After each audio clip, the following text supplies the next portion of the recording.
What? Tank Radio! No, wrong show. Hopefully that blew someone's ears out. Nope. You got ours anyway. Got my volume on off. What's going on, gentlemen? Good evening, everybody. Oh yeah, apologies. We don't have our usual commentator with us tonight, so we brought. You Mike always in. know they're like really hurting for guests when they No, have that's to call not me. true. That's not true. You're not the bottom of the barrel choice. I'm pretty close. Maybe you're the top of the. Maybe you're the top of the barrel. Where all the like nasty fungus stuff settles when it starts growing on a like pond scum. Listen, if it's going to grow on somebody good, it's a good choice. That is a very important part of biology. That's true. Yeah. I was actually just watching a show yesterday because I'm a nerd and I watch stuff like this. A guy put a tank of tap water on on a table by the window and just let it go, and all kinds of stuff started growing. It's kind of neat. You know, fungus is very important to us. Well, these weren't funguses. These were more little microbes and algae, that type of thing. That stuff is all important. That and plankton and bats and plankton. Chum bucket plankton. Yeah. All that plankton making all that oxygen for us to breathe. Bees, all this stuff is good. Even dung is important. So just remember that. The show is for educational purposes only. Bottom. I mean, we're talking science. We're talking science, and radio is a science, isn't it? It is an art. It's an art, and it's a hobby. Yes. Let's just leave it at that. Okay. It's a hobby. Yep. Some would say it's a science. For me, it's a hobby. Some people get pissed and you're like, amateur radio is not a hobby, it's a service. I'm like, well, what the hell service am I providing? I'm going out the park and playing radio. Right. I know a service down in the flashing red light district, but that's a different type of service. So. That's a different corner. You know, New Orleans isn't that far from me. Oh God. I think it's like 8 hours actually. You know, it's funny. It's funny you say New Orleans. Your speed or mine? Well, that's like Google Maps speed. So. Okay, so mine. When I work the midnight shift, I throw on YouTube and one of the things I do is I find some of these live cams from around the world. And obviously, Africa, you know, with the different timetables, Africa, you can see all the wonderful wildlife in Africa. And then you got New Orleans to 3 a.m., 4 a.m., they're just having it doesn't make a difference if it's Mardi Gras, Good Friday, Ash Wednesday. It doesn't make a difference even if you're not a Christian. That place is just rocking, you know, between the jazz and the beads and this and that. And my God. That's probably why I've never been in New Orleans. It's all the jazz. You don't like jazz at all? Not one form of it? Or I would probably rather listen to... Really? I'd probably rather listen to any other kind of music than jazz. I know you like your metal, both country and rap. So you like your metal, right? Yes. He also likes his Motown. See, Motown is like first generation of like mass produced, kind of people making music for the artists, like you know, and then you just see it repeating. You know, Backstreet Boys and NSYNC and all this stuff. But let's go back. These guys aren't actually making the music.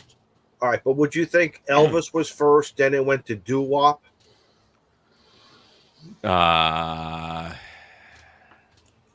Doo-wop was before Elvis, wasn't it? Who was No. Elvis first? But I mean, I know Elvis was come out inspired by like all the blues, all the blues from Mississippi and Tennessee, Memphis, St. Louis, I think, that kind of stuff. Hold on, everybody. Joe's making popcorn in the background if you can hear it for us. So we'll take your orders in a minute. I'm sorry. Mike, you want some hot butter pop? You want some hot butter on that? A little salt? I still hadn't got around to covering that roof. So. Yeah. I like that Garrett's popcorn you get in Chicago, the caramel and the cheese mix. Yes. What's this called again? Garrett. It's popcorn crack is what it is. Really? Caramel? Chicago pizza sucks, but their popcorn, they take caramel corn and cheddar corn and mix it together. It's the weirdest combination in the world, but it is the best thing in the world. So good. Mm-hmm. The only thing Chicago does right. The only. Yeah, because I'm not into that Chicago pizza. No, it's garbage. It's not pizza. As well as I don't like what they do with hot dogs either. No. First time I went to Chicago, I could not leave Chicago without getting a pizza, right? I should have just went to the Domino's. I mean, it wasn't bad, but it wasn't good. I wouldn't get it again. No, not at all. So, do you guys want to talk ham radio? Because I got some show and tell. And Sure. I just Yeah, got what you this. got? I just We got this like can. 2 days ago. Or do you want to wait? Or do you want to hear the breaking news, the number one news story out of Mississippi? Sure. Right Uh-oh. Yeah. Yeah. now? All right. This is Drum a roll. Drum new roll, development this afternoon, and it's ongoing. And it's got the citizens of the state of Mississippi is excited and in a state of scare all at the same time. Got to do the share thing. We've got monkeys on the loose in Mississippi that are rabid. What? Oh boy. They're What in warning. the world? So we've had a total of 6 break out of this truck after it wrecked. There's a monkey right there. Was Hey, he wait. driving? Wait. Was he driving? Is that what happened? Or I'm not sure. They didn't include that in the news station, but yeah, well, you got to get on this, I got Joe. something that'll reach out and touch them. a total of 21 monkeys with 6 of them on the loose. 5 of them's been handled, so there's still one. There's still one out there that could start the apocalypse, right? Handled So, how? It just takes one to populate the world here. They carry Hep C, herpes, and COVID. Yes, So they're just transporting biological weapons, basically. pretty much. Yep. Yeah. The university has been notified, and they said that if any monkeys leave the wreck site, they need to be shot. Okay. Can you imagine that? So this was a planned event. You think this was just like in the movies? This was a planned event. One got into the cab to the driver and said, "Just keep on driving." Right? You know, and That's how it starts. But sometimes you read strange news articles and happenings like this. Sometimes you read between the lines of some things, and I noticed this response from the university. It says non-human primates at the Tulane National Biomedical Research Center provided to other research organizations to advance scientific discovery, since we're talking about science tonight. The primates in question belong to another entity and are not infectious. So, wait a minute. Are they infected or not? You confuse me. or were they going to get to their destination to be infected? Yeah, right. This is the part I'm reading between the lines here. Non-human primates. So if there's non-human primates, that means that there is human primates, right? Otherwise, you could have just used the word primate. I mean, we are No. we are descendants of monkeys. No. What this is an omission that Bigfoot is real. Oh, we know Bigfoot is real. Well, you've never seen it on the news article before, though. That's where the Mississippi boy takes it. Listen, Bigfoot's real. my generation, we were introduced to Bigfoot through the $6 Million Man. Okay, that's all. For those of you who know if you know, you know. That's okay. This, I don't know. One of my favorite books back in the 80s. Curious George. was The Stand by Stephen King. Oh yeah. And he talked about this infectious disease that Captain changed Trips. And now look what happened back in 2020. That's all I'm going to say. I was actually hoping that COVID would be like Captain Trips. Oh, And then we would have the apocalypse, and I could be at least the trash can man. You know, if you're familiar with The Stand. But interesting side note: the Metallica album "Ride the Lightning" was named because Kirk Hammett was reading The Stand, and that's one of the lines in The Stand. I think when Randall Flagg is talking to the trash can man when he's in prison, he said something. Randall Flagg. Oh my God! See, now you're bringing back the characters to me. Dude, I'm a huge King fan. Oh. what the hell's the Dark Tower? Freaking greatest series of books. Really? Ever. The Dark Tower, really? It's a 7-book series. And really the Dark Tower, when you read the Dark Tower, you really understand the whole Stephen King universe, because like all paths follow the beam. So like Randall Flagg is the devil in like every Stephen King book that mentions the devil. Like all of his books are kind of tied to this same universe. It's great. And he's got, I want to see this movie, but it I guess it tanked in the movie theaters because King said he's all talking politics and shit. But so King did a short story called The Long Walk. And I think it was in one of the Bachman books. It's freaking great. Obviously takes place in Maine. There's like 100 kids that it's this competition. I forget how often they do it, but you basically walk until you can't walk anymore, and the winner gets whatever he wants. But if you stop walking, the military shoots you in the head and kill you. So it was a really cool book, so I want to see the movie. Is the Dark Tower a Poda Park? Maybe. Just asking for Takes a place friend. in Midworld. Go operate it, Mike. Come on. I would love to. Hey, Worst Mike. Dark Tower movie though, garbage. Don't ever see it. It's all right. MRD pop question for you. Yeah, I like Now barbecue potato chips. Yeah. No, we're not going there. ICOM 705 or that new Yaesu FTX? Am I saying FTX one? Yeah. For a QRP backpack activation, want to have some fun, want to go activate, throw a wire up. So I've had the ICOM 705 since shortly after I moved to Texas. I used some of my bonus money to buy it. So I've got a lot more hands-on time with the 705, but I have been using the crap out of the FTX. That's why I'm asking. Bought it in Dayton. I'm just curious. One of the main reasons I've been using the crap out of the FTX is, one, I just love the way it sounds. It's fantastic. Audio quality is terrific. But I also wanted to be familiar with it because it's just a completely different menu system in all ways. Short answer, I would still do the 705. It's got all the things.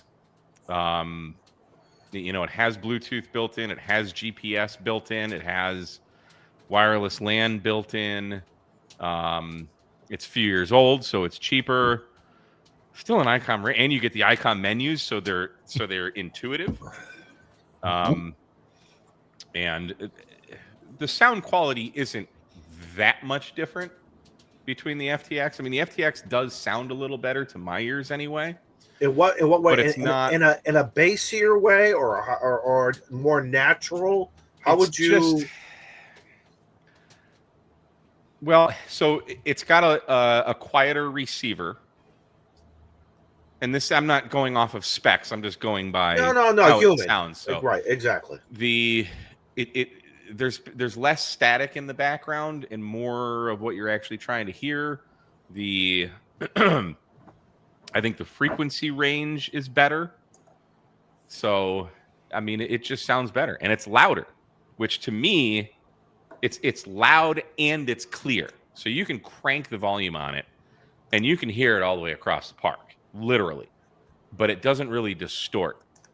Another great feature of the 705 is that it doesn't have APRS, which the APRS on the FTX is completely pointless because they don't have built-in GPS. You got to spend $70 on a freaking dongle. I mean, there's some aftermarket ones. Yeah, that's 85 UTY sent me a link to one. I'm like, it was like $20 or $30 on Amazon, and it's got the right plug. But it's like, why, Yaesu? Why? The FTX gets obscenely hot, just sitting there on receive. Where the 705, I don't even think it knows what heat is. That's because that surprised me because I haven't noticed any heat coming off of my 705. No, and you won't. So I did like an hour-long FT8 POTA with the FTX. And like literally right when I finished, my arch nemesis, Jason KM4ACK, called me. And while I was talking to Jason, I packed up all my gear and I drove home. So I'm only like 11 minutes from the park. So let's say 20 minutes has lapsed since I turned the radio off from that hour-long FT8 activation. I got home and I put the FTX on this workbench and I grabbed my little laser thermometer, popped the battery off, and there's a metal plate on the back of the FTX. After 20 minutes-ish, it was still 117 degrees. Holy crap. Yeah. Right after the activation I took, and I showed this in a video, right after the activation, I took the battery off and I touched that metal plate, damn near burned me. Like, Wow. you could not keep your hand on it. It will burn you. It's that hot. So then they sell the aftermarket fan that's like 60 or 70 bucks. But when you use the fan, you can't use the battery, so you got to use an external battery. I think the FTX is a great radio. I really do. I really, really enjoy using it. We're not debating that. I'm just personal preference. 705. 705. All right, now I'm gonna tell me if this is apples and bowling balls, because I also have a QMX versus the 705. Apples and bowling balls. Still gonna, in my opinion, you're still gonna have fun with both radios. It's more like freight trains and Matchbox cars. I mean, listen, you're comparing, when it was new, what was the 705? 1,500, 1,600 bucks? For the QMX, if you buy it as it is under, I think it's like 60 bucks, 70 bucks. Mine came assembled. The only thing I had to get was a battery and a microphone. Yeah. So I also purchased my QMX built with the case. So yeah, all said and done, I think it was a little under 200 bucks. I just said under 200-ish. Yeah. Like 190, 185. But from the point of operating, just the point of operating, do you think the QMX is of quality with receiver, of volumes, similar qualities that we were just talking about? Or is it apples and bowling balls? It's definitely apples and bowling balls, for sure. And the apples are sliced. Because you're not comparing like things. So of course, the 705 is a better radio. Without a doubt. Like, I don't think Hans, I think is his name, the guy that makes the QMX, would say his radio is better than 705. But better how? Like, the 705 is better at being small and compact and lightweight and portable and carry on a plane and all that kind of stuff. Is it as good of a receiver? No. Does it have as many features? No. But does it have what people like me who are primarily portable operators want? Yeah. It does CW, it does digital, and it does sideband, does all the bands. You are limited in bands to 5 bands. So, and unfortunately, they have like a 60 meter through 15 instead of a 40 through 10. I would have loved a 40 through 10. Like, there's a mod. I'm not about to do that mod. No. So that way, I guess you get to buy more because you lose. Because I would love to have 10 meters on it. So but the reason I went with the 60 through 15, because one, I don't really get on 80 very often at all, unless I'm like home at night after the clubhouse. Some guys will usually see me on 80 because 80 meter FT8 is freaking great, but I'm not out at a park at night doing FT8 on 80 meters. So I got the 60 through 15 because in another year or two, 10 meters is probably going to not be quite so good. So it's like, well, whatever. I wanted 20 and 40. So you have to make that decision once again. What do you want, or do you buy 2 of them? I said I'm just going to buy one, and we're going to see how much I use it and how much I like it. And to me, I feel like I'm turning into like the Jay Leno now. You're buying.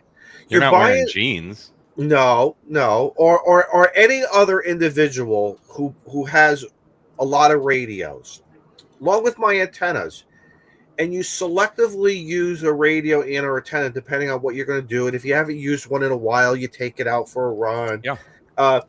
And that's fun. I feel I'm blessed to have that opportunity. I remember my poor days when it was one radio that did it all in the house, in the vehicle, out, whatever it was one radio and one antenna. and one LDG tuner. You're one of the original LDG tuners. So, but as you get older, you start doing things, and you sell a kidney here and there, and it's just like it's like anything else. Well, it's a disease, ham radio. Oh yeah, it's a very debilitating disease on your wallet. I just bought a freaking amplifier today. What you get? Nothing fancy. Don't worry. No, but still, what'd you get?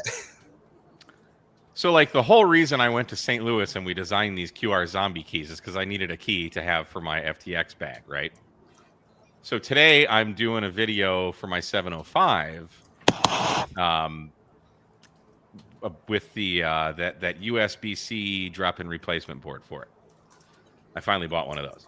Mm-hmm. And I had to get my FTX bag out because the amplifier was in there. I wanted to show it working with the amplifier, the MXP50 amplifier that I use with the FTX. And kind of in the times that, like, so Josh put out a video that it's really Josh's fault. So, like, I get blamed a lot for causing people to spend money. You do. I told you that. I sent you that message. I sent you that message saying I want the alimony. So Josh has this video out today about these Faraday straps that Chameleon has.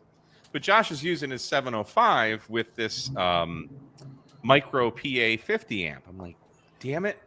Because I really I enjoy using my MXP 50 amp with my FTX because it's just so small. Gives you just, if the bands aren't that great, you're running QRP, get a few extra watts out there, make a little bit of a bump. Little bump. But they're still pretty damn lightweight, and they run off 12 volt, your Denko 12 volt battery. Mm-hmm. So I'm kind of watching Josh's video as I'm wrapping up filming and packing stuff away, and I'm like, damn, I should get. So I looked online for him, and then I found there's a third gen of the micro PA. It's the micro PA 50-3. So I ordered it from China at like I forget what the website was, but it was like 189, 186 bucks, something like that. So pretty cheap. Really? And it's a business write-off, right? There you go. Gotta make a video on it. You gotta make a video. So, but I'm like, so the whole point is like, well, I have an amplifier for the FTX.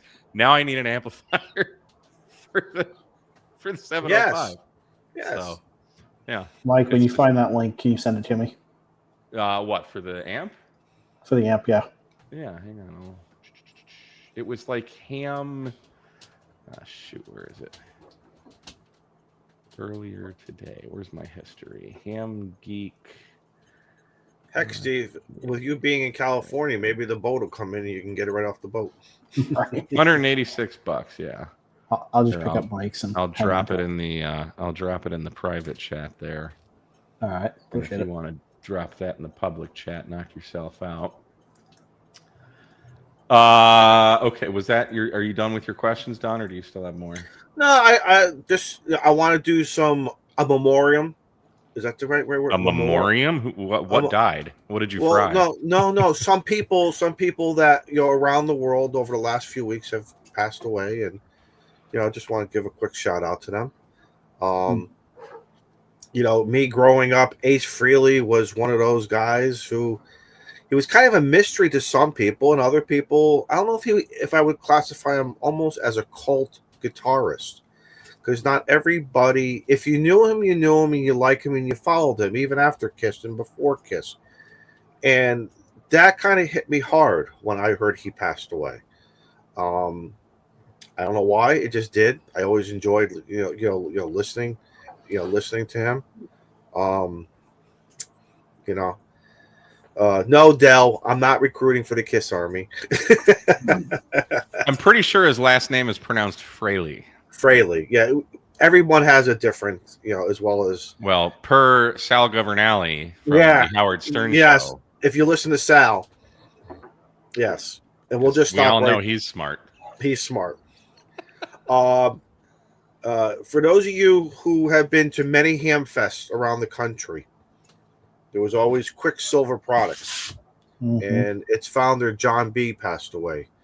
I hadn't seen John B in a while, and then I saw him up at Nearfest up in New Hampshire, saw him locally here in Connecticut, and I'm glad I was able to, say hello to him. And we kind of went back when we kind of got licensed almost together in the late '80s, early '90s, and him being a local Connecticut boy, and me, and it was always fun to support him and everything, and always took the time to talk to people. That's one of the things I liked about him. It wasn't always about the sale. Introduced all of again? John B. from Quicksilver Products, the yellow Quicksilver Radio. Quicksilver Radio, yes, Okay. the yellow T-shirts. The yellow. Now I don't know if he ever went to Xenia, Dayton. I don't know if he ever went there. Yeah, they're there, aren't they? Isn't Quicksilver at Xenia? Yeah, I feel they are. But he always mentioned to me, "Can't wait to see you in Huntsville. Go get some barbecue." That was always one of his statements to me. So, but anyway, Richard the Truckingham is in the chat. Richard is back, I guess. Holy Richard, crap! Richard, we hope you're doing well. Where is Richard, we hope that you're doing well. We've missed you.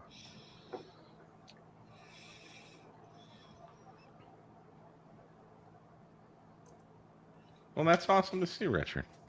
Absolutely. He never returned my phone call, that bastard. I think he's been busy. I think I know why. You're forgiven, Yes. Richard. Yes. But I called him right when stuff happened and left a message. Right. So good.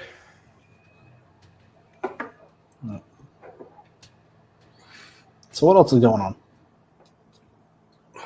Did anyone play radio this past weekend with the CQ Worldwide? Not at all. I didn't. I didn't either, Joe. I didn't Mike, play I a hear- lot. But I hear it was like fishing without worms. It was incredible on all the bands, all the modes. I wish Just- I would have prepared myself better because that was always one of my favorite contests, and I just didn't jump in it. It was pretty. I mean, I didn't make a lot of contacts, but I mean, when the ARRL just turns the bands on and everything just works.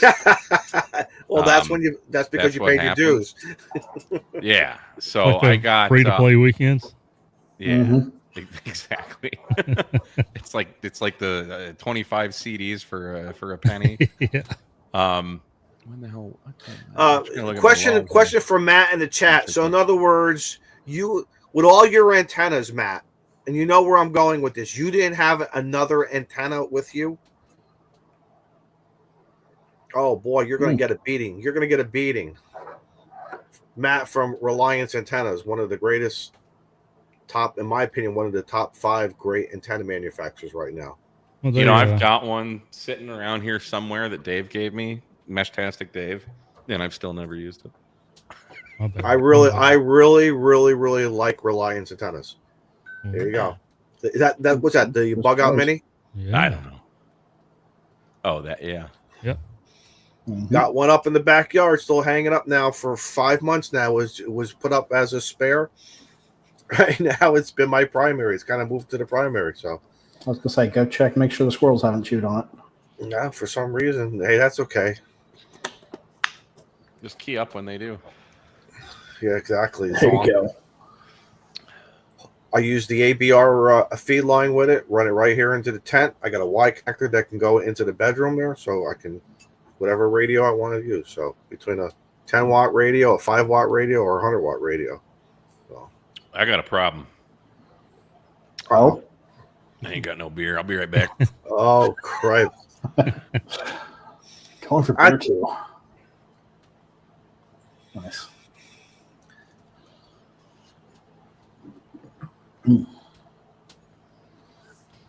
So, Steve, you want to tell everybody what happened to you?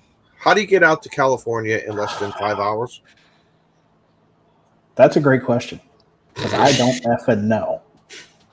It turned out to be a 19-hour travel day for me yesterday. That's ridiculous. Good Lord. Yeah.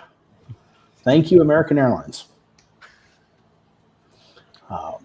Well, you're not paying. That's all booked by the company, though, right? I have to book it, but yeah, the company pays for it. Has that been has that been like one of your first choice airlines? Do you just like normally traveling with them? Yeah, I've been an American member for years.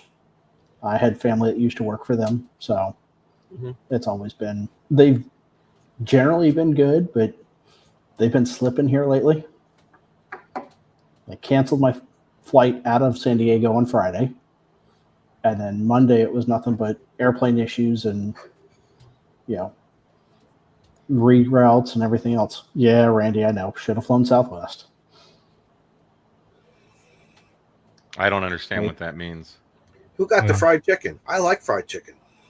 Fried chicken? If you don't like fried chicken, you're an asshole. Really? Tell me about it. Let me tell you something. Fried chicken is before apple pie, I think, as far as I'm concerned. Well, you can't have apple pie if you don't eat your meat. How can you have any pudding if you don't eat your meat? Yep.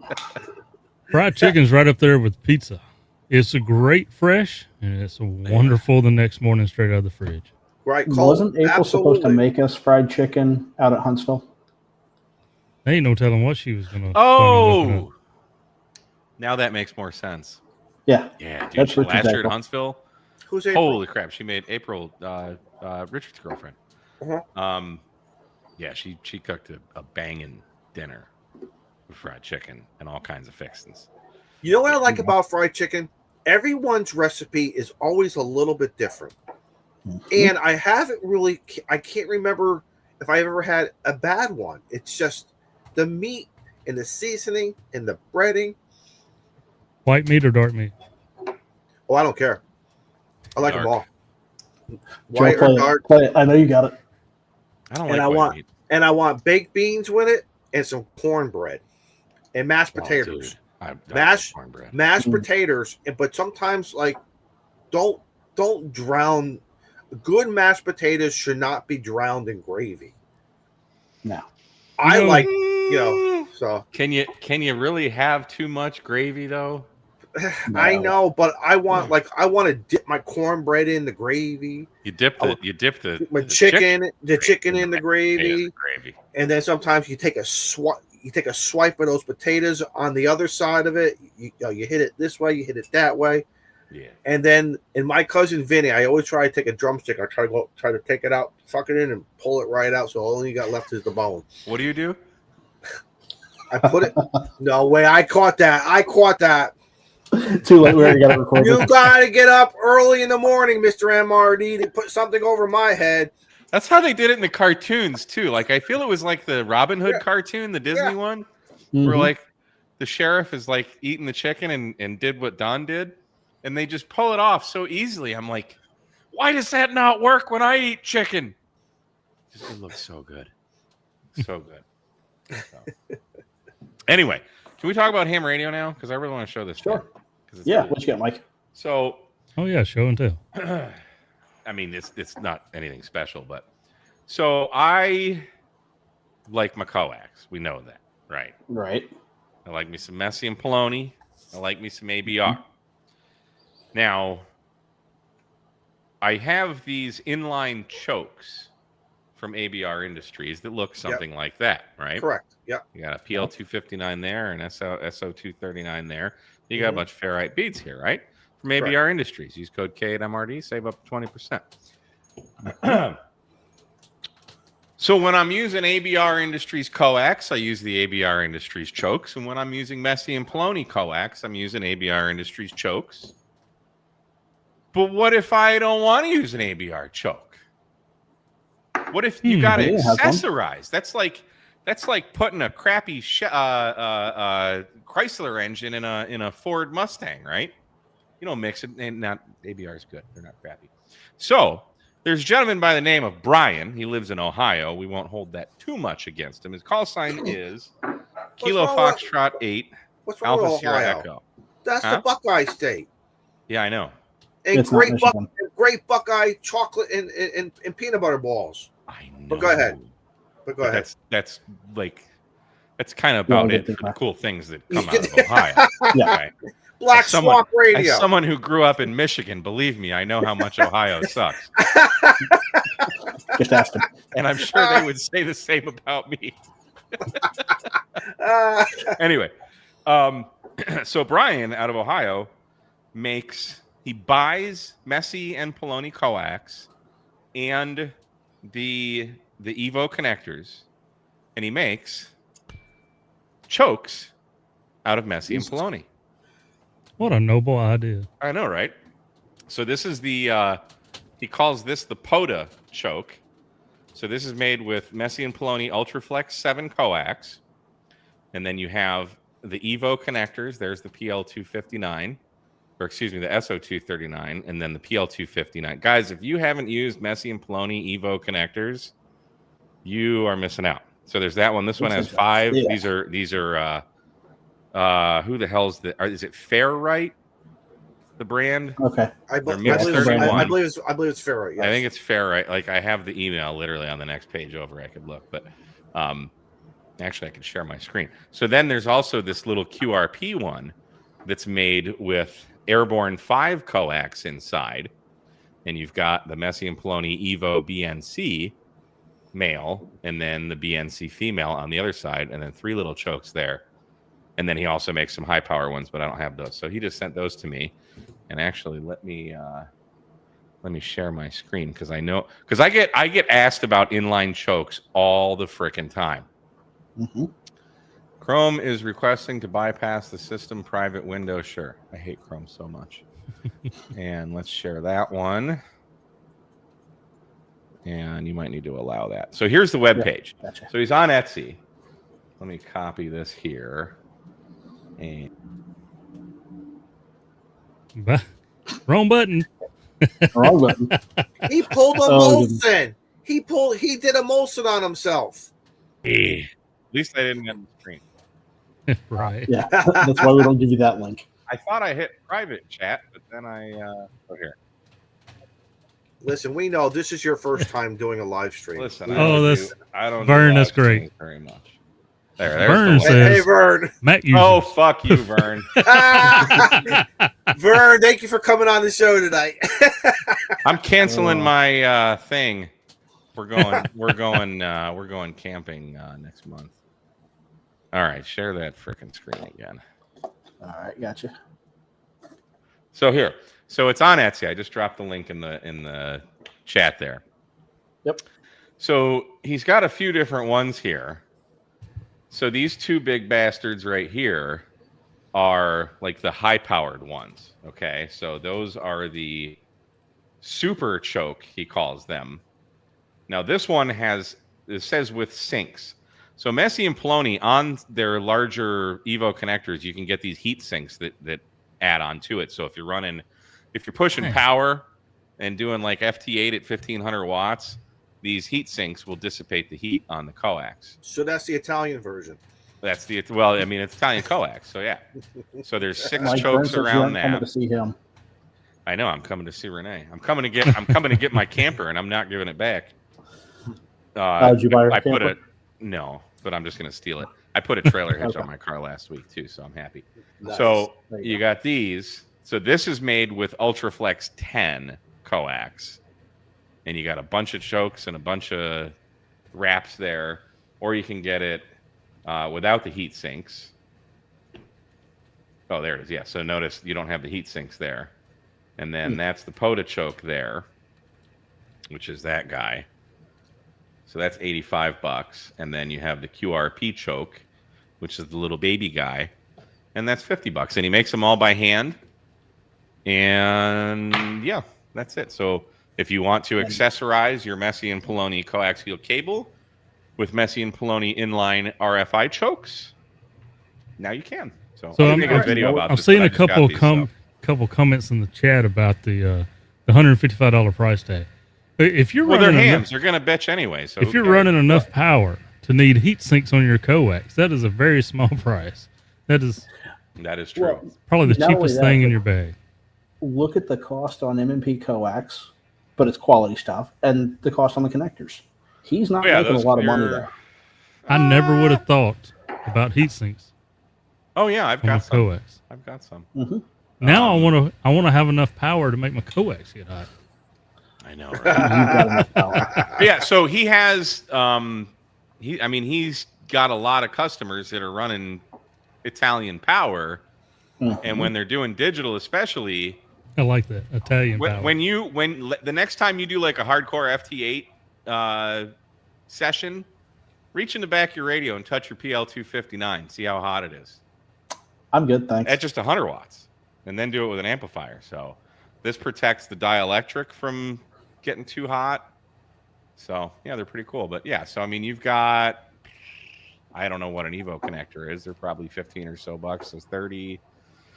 There's probably $50, maybe 60 bucks in coax parts, and then however much chokes cost. I have no idea.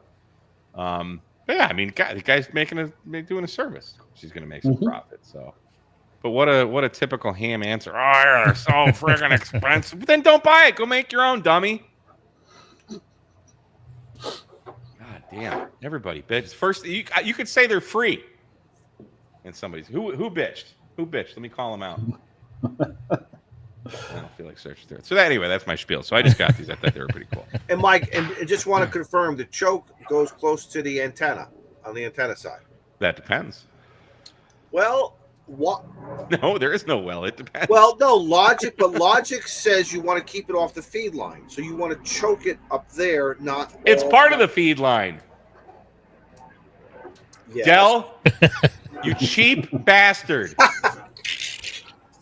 I'm good on QRZ. Come on down to Texas. Dell, make a video with him. Dell, make a video with him. If you're Make a video bitching about how expensive. No, they make are. it with him. Make it. No, with of Mike. course you can make these like cheaper. Yeah. Of course you can. Some people got more money than time. Kyle at A0Z. So yeah. But all right, so look at the significant. Look at how much thicker they are compared Don, why to did the you turn ABR. Though. blue? What? Yeah. What's in your cigar tonight? You got fatter chokes in there. Yeah, yeah. You How can about choke that? the chicken better. So, It's anyway. my Halloween. This is the Halloween version of I Clubhouse. was gonna say he turned violet. Violet. So What the happened? Grouch says I bitched. M&P anything isn't in my budget. Why? I don't. M&P is not that expensive. They're right up there with ABR and Times Microwave. I mean, if you're buying like Amazon RG8X, yeah, they're going to be different. But no, well, now that tariffs have come into play, I'm sure it's probably different. But no, the ABR, when you compare apples to apples, ABR, Times Microwave, Messi and Poloni, they're kind of all in the same boat. So if you want to put shitty coax on your thing, go ahead.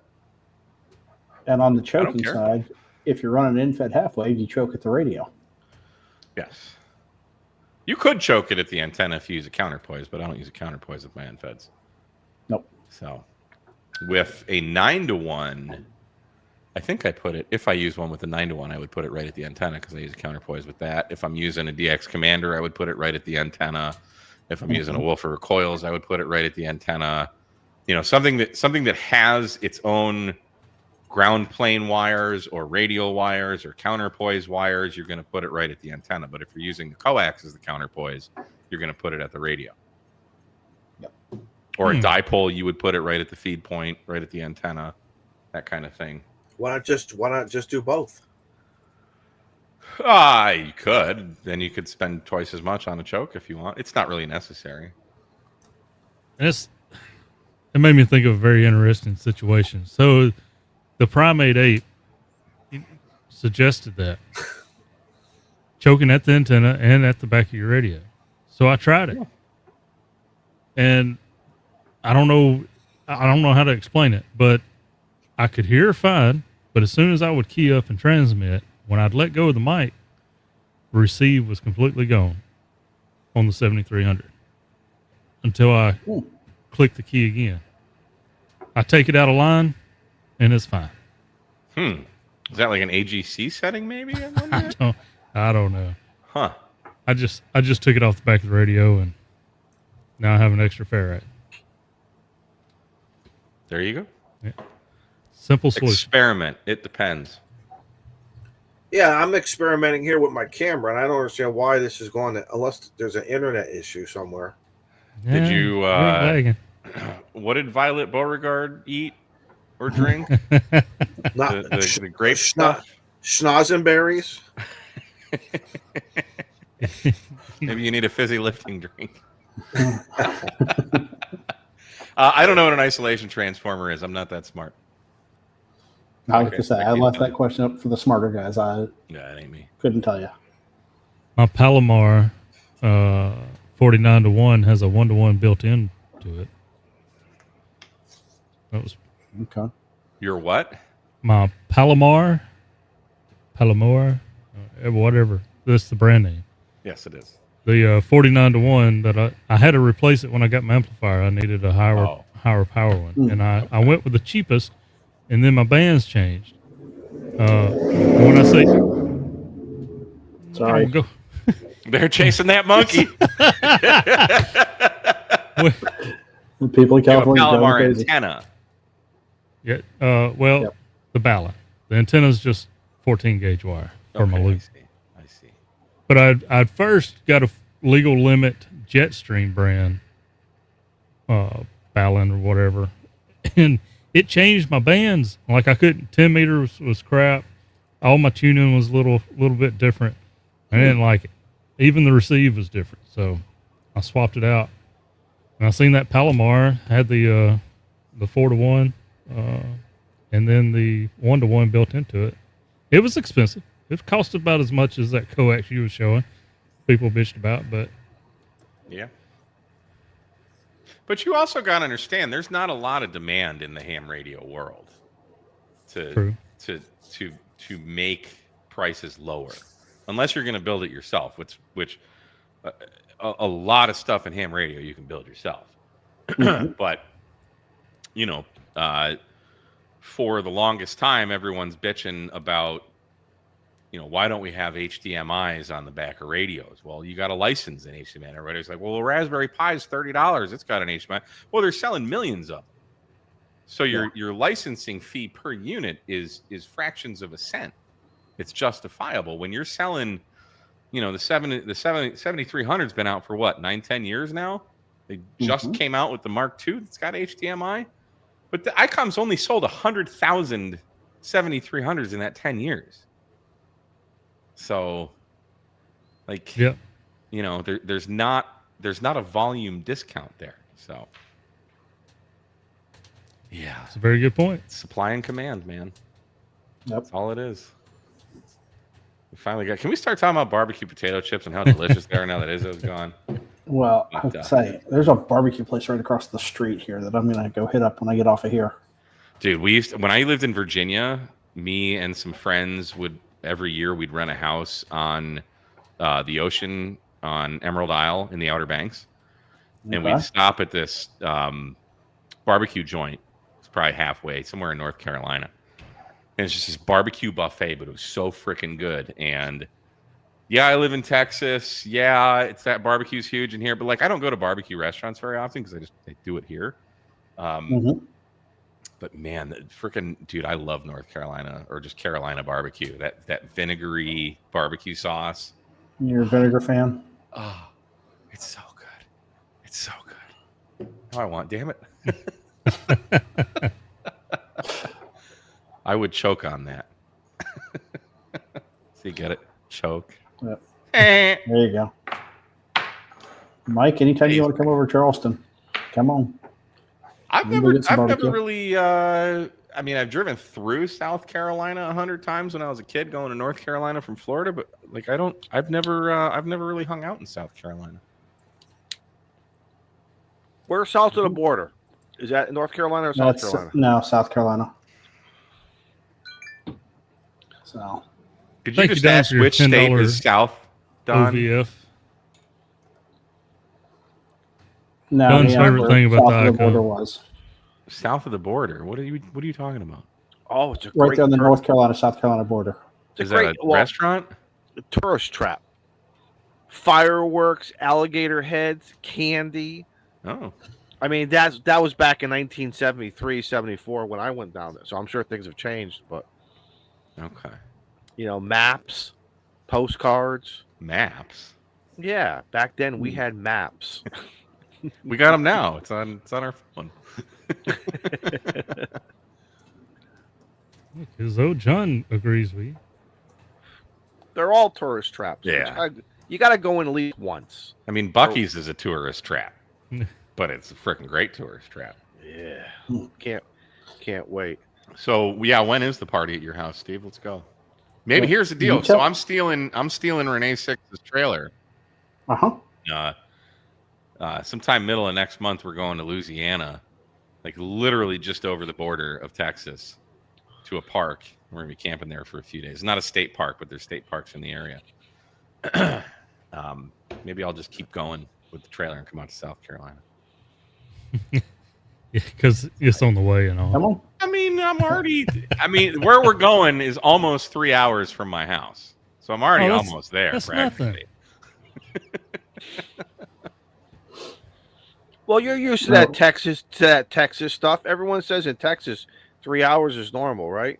Oh, that's right down the street. Yeah, That's right down down the Dallas street. is. Yeah. It takes me 3 hours to get. Well, a little under 3 hours to get to Dallas. It takes me about 3 hours to get to Jason's house, but he's northwest of Dallas. Is Dallas an issue like during prime, like Monday through Friday between 6:30 in the morning to 9 a.m. whatever, not 9 a.m. Try 4 to 2. It's Thank not you. as bad as Houston. Our boy Blue. Dallas is not nearly as bad a traffic as Houston, though. So Houston's worse, you're saying? Houston is way bigger than Dallas. Oh, I didn't know that. Well, Houston's the 4th largest city in the country. You go around. Freaking, we have a saying: Jesus. Houston is an hour from Houston, and it is And that's just from the absolutely true. outskirts of downtown. To just get across the city. To just Yeah. get across the city. Yeah. That's 2 hours. Wow. No, it's an hour. If you're on one side of Houston, you need it.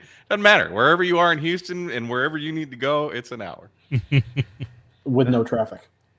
Well, if you don't have any traffic, no, you can haul ass. But there's always traffic. Thanks, Steve. There you go. I went to Come on. Micro Center on a Sunday. Micro Center is like Well, on the west side of Houston. On a Sunday afternoon, and there's traffic jams. Everyone's supposed to be in church You or would going to a Poda Park. You would think, but no, they There's were not a they were Polo Park all in Houston. going to Micro Center, apparently. So yeah, Some YouTuber probably talked NASA about is some also in special Houston. deal. Yes, yeah. Houston it's freaking ginormous. You mentioned the word a micro center. What's that? It's like a computer store. Oh. I bought when Frank broke my crap top. I bought another one. I think it was because it was like right around when I was getting into WinLink, and I couldn't get WinLink Express on my Mac. So I'm like, I was so fed up. I'm like, fuck it, I'm going back to Windows for portable ham radio. So I went and I bought another crap top, and I got it home, and I'm like, ugh, I don't have the vocabulary to illustrate in words how much I hate Windows. But once I got this, I'm like, no, I can't, because I think I had already bought my MacBook Air, so I've been using that for portable. And the only program I can't have on Mac is WinLink Express. Watching your body language, I think your blood pressure kind of goes up when you say certain words like Probably that. does. Like Windows? I'm gonna have a heart attack here in a minute. We'll watch it live. I was gonna say, Mike, weren't they doing an update for WinLink Express to run on Mac? No. It must have been something else. Yeah, unless I doubt it.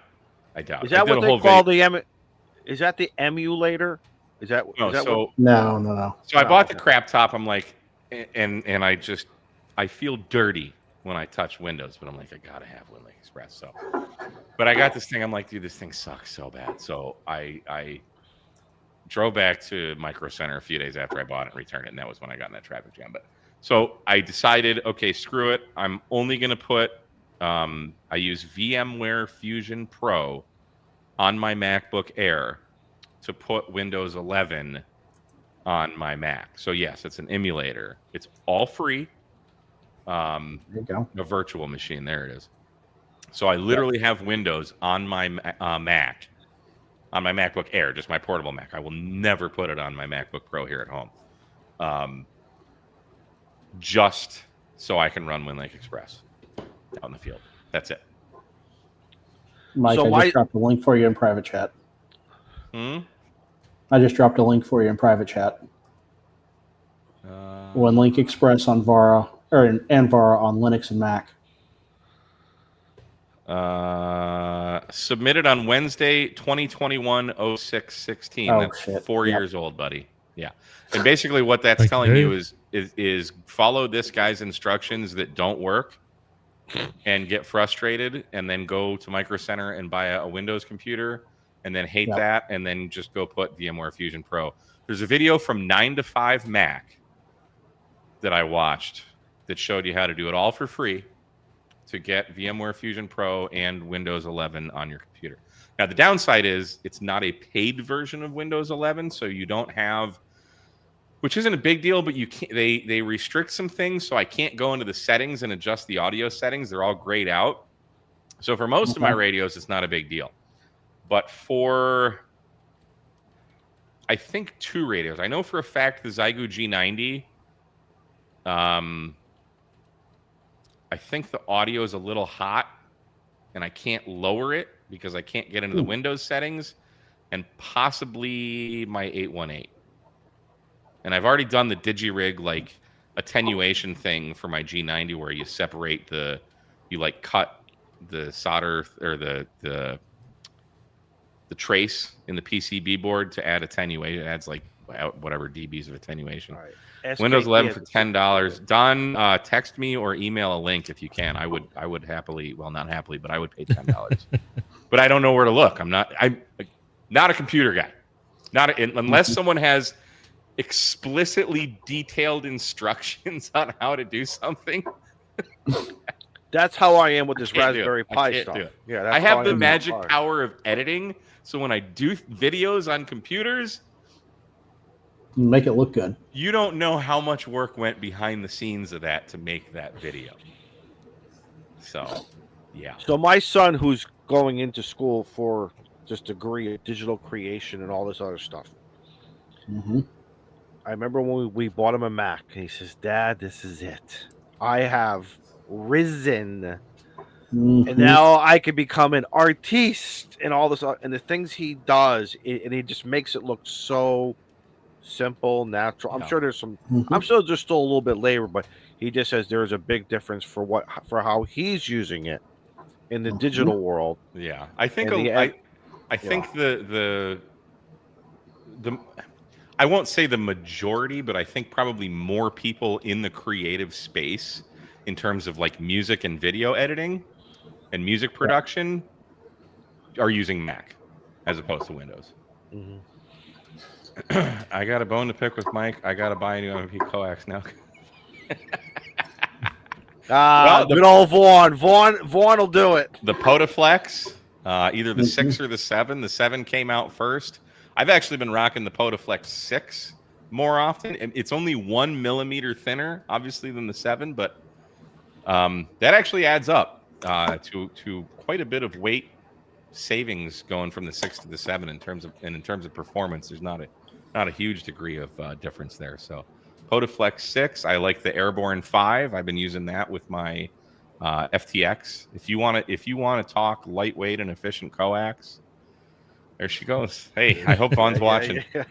And if you buy your coax directly from Messi.it in Italy, they'll make you anything you want. You go to their coax builder, you can put whatever connectors on whatever thing. Put your name on it. They don't do your name on it. No, Oh, that's ABR. sorry. That's ABR. Any order over €99 from Messi.it gets free shipping to US and Canada. At least it did. Maybe the tariffs changed that, but we'll just say you do. And then you use code K at MRD and you get 10% off. So there you go. There you go. Saving you money, boys. And switched over then you get your to matching Messi and Poloni choke. Oh. There you go. Have you done a video like FT8 on Mac for dumbasses? If not, I could use one. I don't think I've done specifically a video about I know I have. So the biggest problem, I don't think I've made just a solid dedicated Mac FT8 WSJTX video, no. But I have shown Mac and Windows in the same video, I think.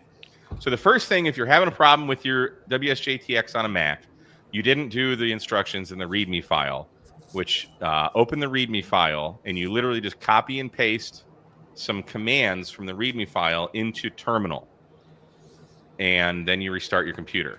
And you'll see like a bit error, an audio error or something if you try to open WSJTX without doing this on a Mac. Open the README file and just follow that. You literally just copy and paste into terminal, and I think you need to restart your computer, and then you're good to go. And then it's just like you can follow any Windows tutorial. It's all the same. Once you get the program open, there is that one extra step with that README file on a Mac. And I know I do show that in some video, but which one, I couldn't tell you. All right, you ready for an Izzo question? Always. All right, maybe there's other guys in the chat and ladies who have not done any FT8. So the question is, and here's your scenario: you're in a Poda Park. Mhm. If you compare your enthusiasm to making contacts between CW and sideband, I feel are equally exciting. Even though I have never done CW, but I can most likely feel it. Does FT8 still give you that arousal, that euphoria of, oh my God, this is great. I just work so and so. Do you still have it with FT8? Does it give you that adrenaline jolt of, I made a contact? If you think about what's Yes. happening, and I say that because with the 705, I was running, I don't know, no more than 10 watts, right? So I think I was on 5, but I was just playing around with it. Just got it hooked up. And then I get this station over in Africa, and I'm having to look twice, right? I'm like, you freaking kidding me? I don't get that on 100 watts. But he confirmed. So yeah, that was kind of exciting. Other than that, it's not really my job. I like voice, but I like voice most as well, by far. But I do when I'm at home. If I'm going to get on the radio, chances are I'm running FT8 just because my noise floor is so high, or I'm just like hunting POTUS stations or something. The cool thing about FT8, I know there it's really hard a to tell. cool thing? Is there really a cool Oh thing? yeah, for sure. All right, Yeah. drum roll, please. So it's hard to tell because I'm a YouTuber, but I am actually quite an introvert. I live alone. I live in a town. I don't know a single person in the town that I live in. My closest friend is an hour and a half away. So like I'm all alone, right? And I'm fine with that. I enjoy it. That's why I live in the country. So sometimes I don't want to actually talk on the radio, but I want to play radio. Mhm. So FT8 allows you to do that. So that's great. But the other thing, FT8 decodes so low in the noise, lower than you'll even hear on CW. Okay. FT8 is more efficient than Morse code. Really? So yes, you will hear and be able to work so many stations that you will never hear on, or at least for me, I'm only speaking for myself, with my antenna and my setup here in my location, that you'll never hear on those other modes. So like I said, I don't really get on 80 meters, but 80 meter FT8, because I got an 80 meter NFET halfwave at home. 80 meter FT8 is freaking awesome. I've worked so many DX stations.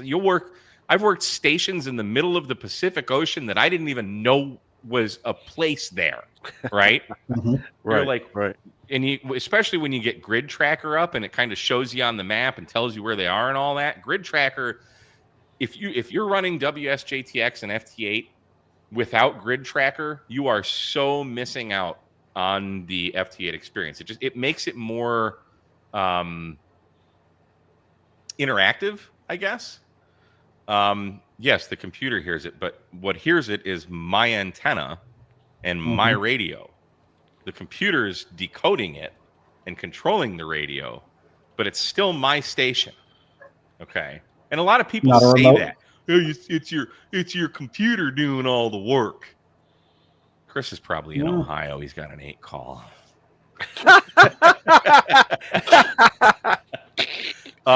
And haters are gonna say, hate it. Do whatever mode you want. I don't give a shit. I rag on APRS all the time. If people like it, people rag on FT8. Like, there's so many facets in amateur radio. It's great.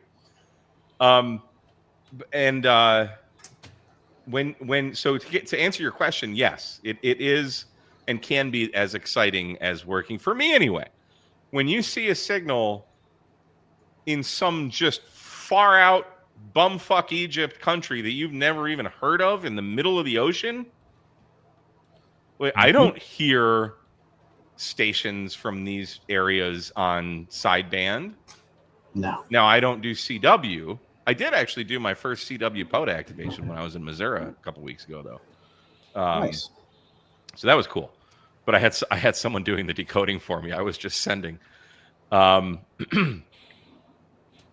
yeah, what's wrong with Ohio, Mike? So it's really exciting to get these stations, and especially with Grid Tracker, you're like seeing in real time where they are, your signal report to them. Yeah, the computer is controlling stuff, but it's still my radio and my antenna that I put up there that I tuned. You know, like it's my. If you don't like it, great, Mike. But what about when band conditions are not great? Then go to FT8. We got a G1 or we have a G1 or a G2 going on, and you guys are using FT8. The bands are shit right now. We've got a K level of 3 and an A index of 19. 20 meter phone right now. Not totally dead, but if I go to I'm gonna go to my app and see what I'm looking at. FT8 was my only choice at the part one time when here, let's do the noise was S9. You got to do what you got to do. Solar winds are down, but signal to noise is a 2 to 3. Yeah, 19 for the A, 3 on the K. Blocking that now. Here, let's get that over there. There's my 7610, right? So you can see, and I've got my RF gain down because that's my regular noise floor. I was going to say, how's your noise so low? Mine doesn't get that Turn low. the RF gain down. So, like, yeah, you know, there's some signals there, right? Right. And I mean, it's dark at 8 o'clock, but there's 40 meters, but that's 40 meter FT8, right? Look at that. Right. You got signals coming 20 over almost, 15 over on 40 meters. Here, there's 80. 80's probably not picking up yet, but yeah, 80's not doing too much. And Mike, and on that one frequency, 147074, whatever is the traditional AP. There could be 100,000 people operating just on that one frequency, correct? Probably not or do you that move much, the VFO a little bit? You know, do you move the VFO a little up or a little bit down? So yeah, you don't move the VFO. It's all done in software. God damn it. So all these different signals. So the whole you're 3 kilohertz wide. Okay. For the whole FT8 portion. Okay. Okay. That was gonna be my next question. Okay. Your signal is only 50 hertz wide out of 3 kilohertz. Okay. So that's why it's more efficient than CW. It's still like 50 hertz, I think, is CW width. Maybe not. I could be wrong. Sounds so right. very, very narrow on your transmit and receive. The WSJTX is going to decode that entire 3 kilohertz bandwidth there. Okay. And each one of those lines that you see, I can't do this. I see it. All of those lines there are different signals. And it's FSK. It's, what is it? Frequency shift keying. Right. So when you're in the software, you got this little bracket and it puts lines that go down. And that's like your slice there. So you just kind of squeeze in where you can and you start going. So, and there could be, I mean, however many 3,000 hertz divided by 50 is. We don't math on streams, but yeah, you can have pretty much unlimited people on there because you're not going to hear everybody. But you also have the benefit of, because it's a time-based operation, so you're transmitting for 15 seconds and then you're listening for 15 seconds. But you can also transmit on either the odd, which you would start transmitting on like the 0 second, or the 30-second, or excuse me, that's the even, or you can transmit on the odd, which is the 15 and the 45. Okay. So kind of just like DMR, where it's what is it? Time division, whatever. Time division, yeah, TDMA. So you can also, I can be on a frequency, okay, like my little 50 hertz section there, and I can be transmitting on the odd. Another guy can be exactly on my same frequency, but he's transmitting on the even, and we'll never hear each other. We'll never interfere with each other. Now, when you're doing FT8, you kind of want to find your own space to transmit because it's split. So you want to hit hold transmit in WSJTX, and that's going to hold your transmit frequency. Your receive frequency is going to go all over the place when you start working with different people. But that way, you're not interfering with people. So then what's the benefit of working almost 25 watts versus 1,000 watts? Well, it's the same thing. Is the rules of RF still there that my signal will go out farther? I mean, yeah. Based on antenna propagation, the gray line. If you're running 100 watts versus 200 watts, well, now you just added 3 dB. Right. So half an S unit. Right. So, correct. That's my point. So FT8 is not a low power mode. It is a weak signal mode. So, but because it's so good at decoding way down in the noise floor, like you can make contacts like negative 24 dBs, kind of like the threshold to make a contact. And you might struggle at negative 24. But anything in that and higher, you can make a contact. So, like a little bit of context, the guy that was hearing you at minus 18 at 100 watts, and then you slap 1,000 watts on it. Now he's got you at minus 10, minus 14 or 10. Yeah. So but the guy that didn't hear you at all, a little bit further away, or now he's got you at minus 18. So, Mike, sitting in the shack, if you were to go on FT8 right now, I don't think Izzo wanted to know what I had to say. Well, no, because I wanted to ask you too, Joe Brett. I want to ask about all the three. To be fair, Joe Brett, we're not used to hearing you talk this much during a live I'm stream. sorry. Apologize. No, seriously. Finish it up, Joe. I was finished. Oh. You just shortcut me on the last word. No, I felt disrespected. I'm sorry. I'm sorry, Izzo. I shouldn't use the word. No, so then I'll ask Joe first. So then, Joe, y'all Northeast boys, we get a little excited sometimes. So then, Joe Brett, how much power would you normally run? Is there a normal 100 damn watts? You run 100 damn watts because my ICOM don't get hot. It just goes. So why would I run less? Just asking. Yeah, I mean I'll leave it on 100 watts. Unless I want to try to prove something to myself, I may turn it down.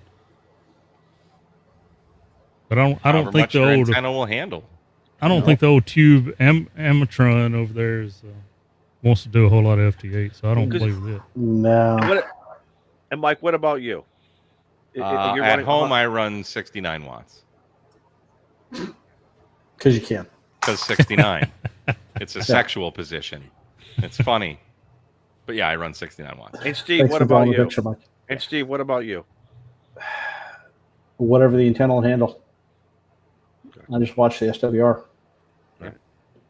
Because every once in a while, I start saying, especially with winter coming up, should I do it? Or if I want to be at work, pull out the iPad, remote in, which I know is a project, but the end result is 911, what's your emergency? Hold, I just got Somalia on the line. Hang on, Africa, hold on. There you go. No, seriously, with all this, I'm not taking advantage of using my station remotely. And I'm wondering, is it time? Is it time for Izzo? Izzo came off of paper proto logging a long time ago. He's very happy now. I don't think it was that long ago. About 3 years, believe it or not. Okay. All right. Yeah. Yeah. So, Izzo, are you going to get the 703 or the 7300 Mark II? No. Why not? I don't know. Be an easy way to I mean, I can. I can't listen. It's just get rid of one 7300 and just get the Mark II. You could really put the extra 7300 to use. leaving it in the shack. Right. It's sitting in the shack right now. The 705 will do it. What's your main shack radio, Don? The 7300, and right now it's all the time. It's connected to the DX Commander. Okay. Can you remote in the 7300? You can. Yeah. It's just not as easy as the With 7610. WFU. You have to Okay. use WFU as the server. Yeah. But what if I want to use the 705? I can put that anywhere in the house. I can put that downstairs. Right. I can put that anywhere. I could. Again, But then you only have 10 watts. Yeah, you can. Well, that's why I asked you till the guys. cows come home with 510 watts. Oh, It doesn't usually take much power, but just like CW or sideband, the more power, the more FARs to a degree. But yeah, More I mean, FARs. I do. I mean, look at my shirt, QRP. I probably do more QRP portable work than I do 100 watt. Do you really? Oh yeah. So you can because for Winter Field Day, I was thinking of using QRP again for. I did it a few years ago. Masochist, you can't. No, I had fun. I had fun on Winter Field Day just running 10 watts from that 705. And It was fun. FT8 is allowed for Winter Field Day, or no, for Field Day, not Winter Field Day. You could do FT8 for Field Day with 510 watts all day long. No, but obviously voice. I was going to, and just to do something different. But like I said, for me to learn FT8 would be the first thing. Just learn FT8 and then get into this remote stuff. Would be. I mean, if you're going that hard into computers, you might as well just do it all. Frank and I were just texting the other day. KG6NLW, not Tank Radio. And he was talking about WFU, but he's talking like you got to do like some network stuff. And I'm like, yeah, dude, I'm out, man. I'm not unless someone's here holding my hand. That's probably not going to happen for me. But I think, isn't WFU free? Yes, it is. Yeah. But I don't really care about remote radio either. Like my noise floor at home is so high. And it's so intermittent too. Like sometimes I have a low noise floor at home. Not usually, but sometimes. Right. But like unless you're like an S7 or higher, I'm probably not going to hear you at home. Wow. So like it's like I just don't care. Like it'd be cool to have if I'm just somewhere and someone comes up on my ham alert, I could open my phone or something, whatever. I have that freaking MFJ thing that used to exist. The oh god, yeah. I used that. I used to use that at work. It's actually pretty cool, but it was a pain in the ass for me to figure out. But yeah, remote doesn't do much for me. But that's Well, I'd like to have it, and I got to. This is the time of the year when thunderstorms come up. You know, there's a short window I feel comfortable leaving my radios unattended with the coax hooked in, which I take the coax out, but I still do the fatal thing where you leave the USB in. But but you mean you got to unplug the USB? Yeah, lightning will come through that. I had a guy. If it hits your antenna, your antenna ain't connected now. When lightning hits something that's connected to your house in any way, it's not going to hit that one thing. It's going to hit 20 different things. Yeah, well, I'm screwed then because I just disconnect my antenna. Well, actually, Joe, you don't know what it's going to hit. It has been you listen to people who goes everywhere. Hits and their hits. You just it's funny how all of a sudden you go use the wash machine and that's not running, but the answering machine. Back in the day, I'm going to date myself, but the answering machine would still work, or vice versa, or why? Who the heck knows what it's weird. There's no crystal ball on this stuff. We had one in my youth. We had lightning when my dad had a 11-meter antenna. He had the scanner antenna on the side of the tower, and lightning come in. The scanner goes in the air, doing somersaults. We still got it. I've talked about it before because you could shake it like a bag of popcorn. It sounded like popcorn inside of it. So it's in a museum piece in the shop now. It vaporized everything. Yeah, it was just wild watching that thing come off the table and just spinning around with smoke coming out of it. Now, and all of us looking at each other like, what the hell just happened? Right. But like you're talking about, okay, so obviously the brunt of it come in on the tower and hit that scanner. and knocked it off the table and in there. But Wow. it also got phones. It got my TV. It got my gaming system. It got it jumped across things that wasn't on the same circuit. Is what I'm getting at. So like it jumped through different circuits of the house. But how about that George Washington or that Galaxy 500? Was that saved? The CB. I don't remember. It wasn't mine. It'd been my dad's. I don't remember which one he had hooked up at that time. I don't remember us talking about it. I don't know if it really got damaged. Cobra 40, wasn't it? Or the Cobra 19. The last one I remember him having, and maybe this is where I got. Now I know where I got my interest in ham radio, but he had a 10-meter modified ham radio, probably a realistic or something. I don't know what brands were back then. Damn, that's a name drop. Was it like the Unit N HR 2510? But I have no idea. There? It had the amber screen and the VFO knob, and he said, "Boy, don't touch this radio." Was there a switch in the back? I don't remember no switch. He used it for 11 meters, but he told me, "Boy, don't you touch that radio," because it would still go into the ham bands, and he didn't want people coming knock on the door wanting to know, what he was doing. So he knew about the licensing part anyway. Mm-hmm. But yeah, that's a good question. I ain't even thought about that. What happened to the radio when the scanner just because it's amazing, Joe. I even back to our CB days, and my first antenna was a realistic antenna. It was a quarter wave. Then I bought the Entron 99 and I got the ground planing kit.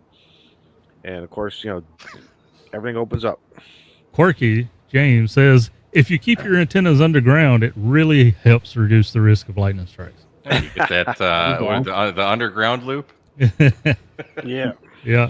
But thinking more about that, what radio, he may not have had a radio hooked up. It may have just been the scanner at that time, because I remember right after that lightning strike, the next few days, the 60-foot tower and antennas and everything comes down.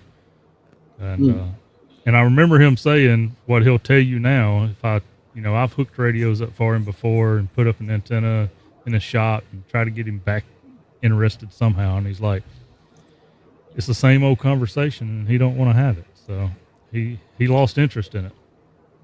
So he may already put the radio away. All right. Speaking now he of just tells you everybody he talked to is dead now. So. Yeah, that happens.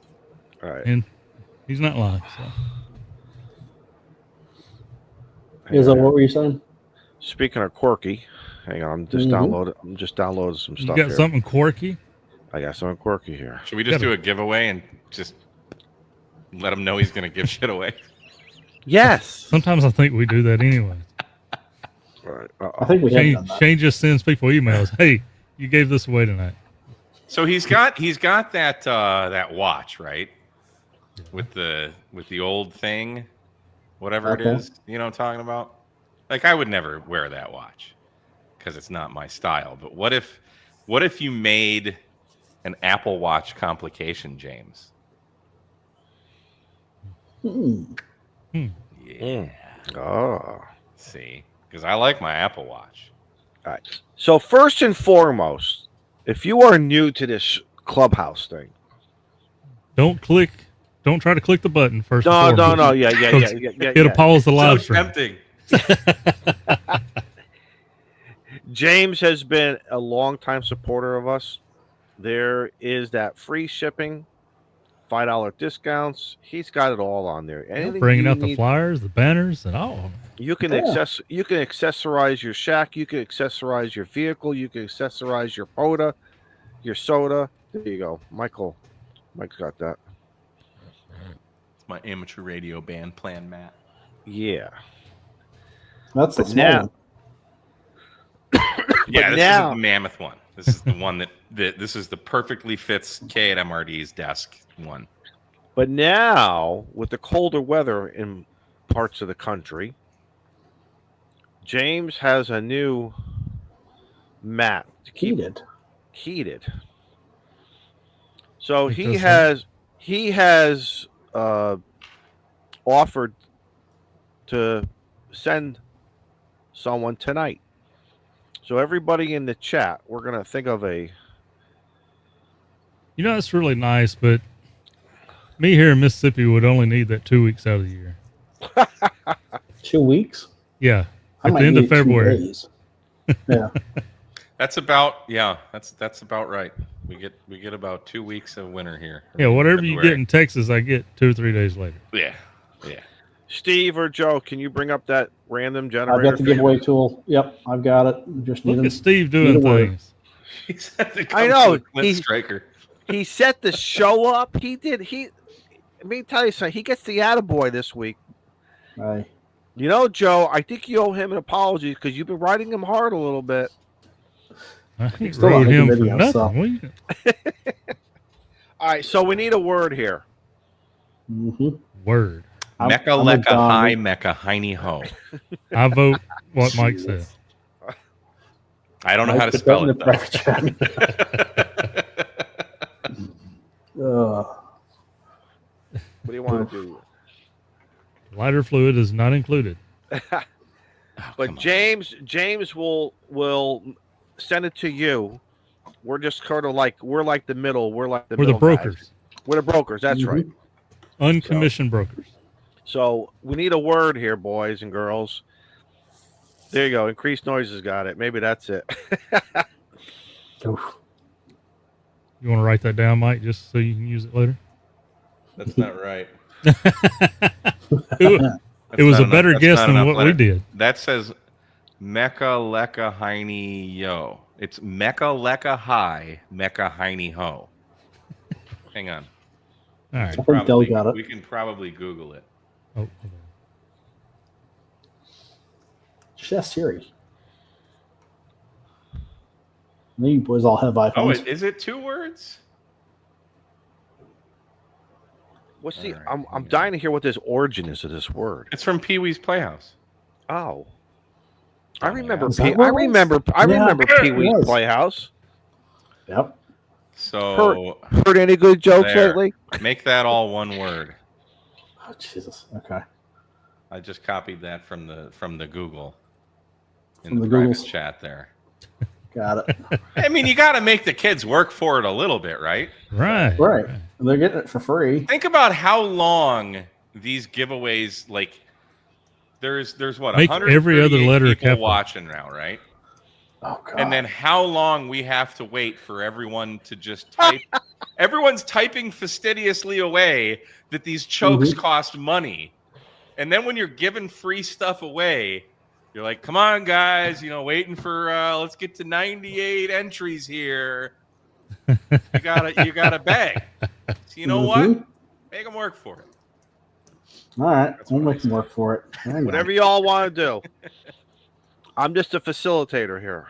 Or just put like James. Make it easy. Nope.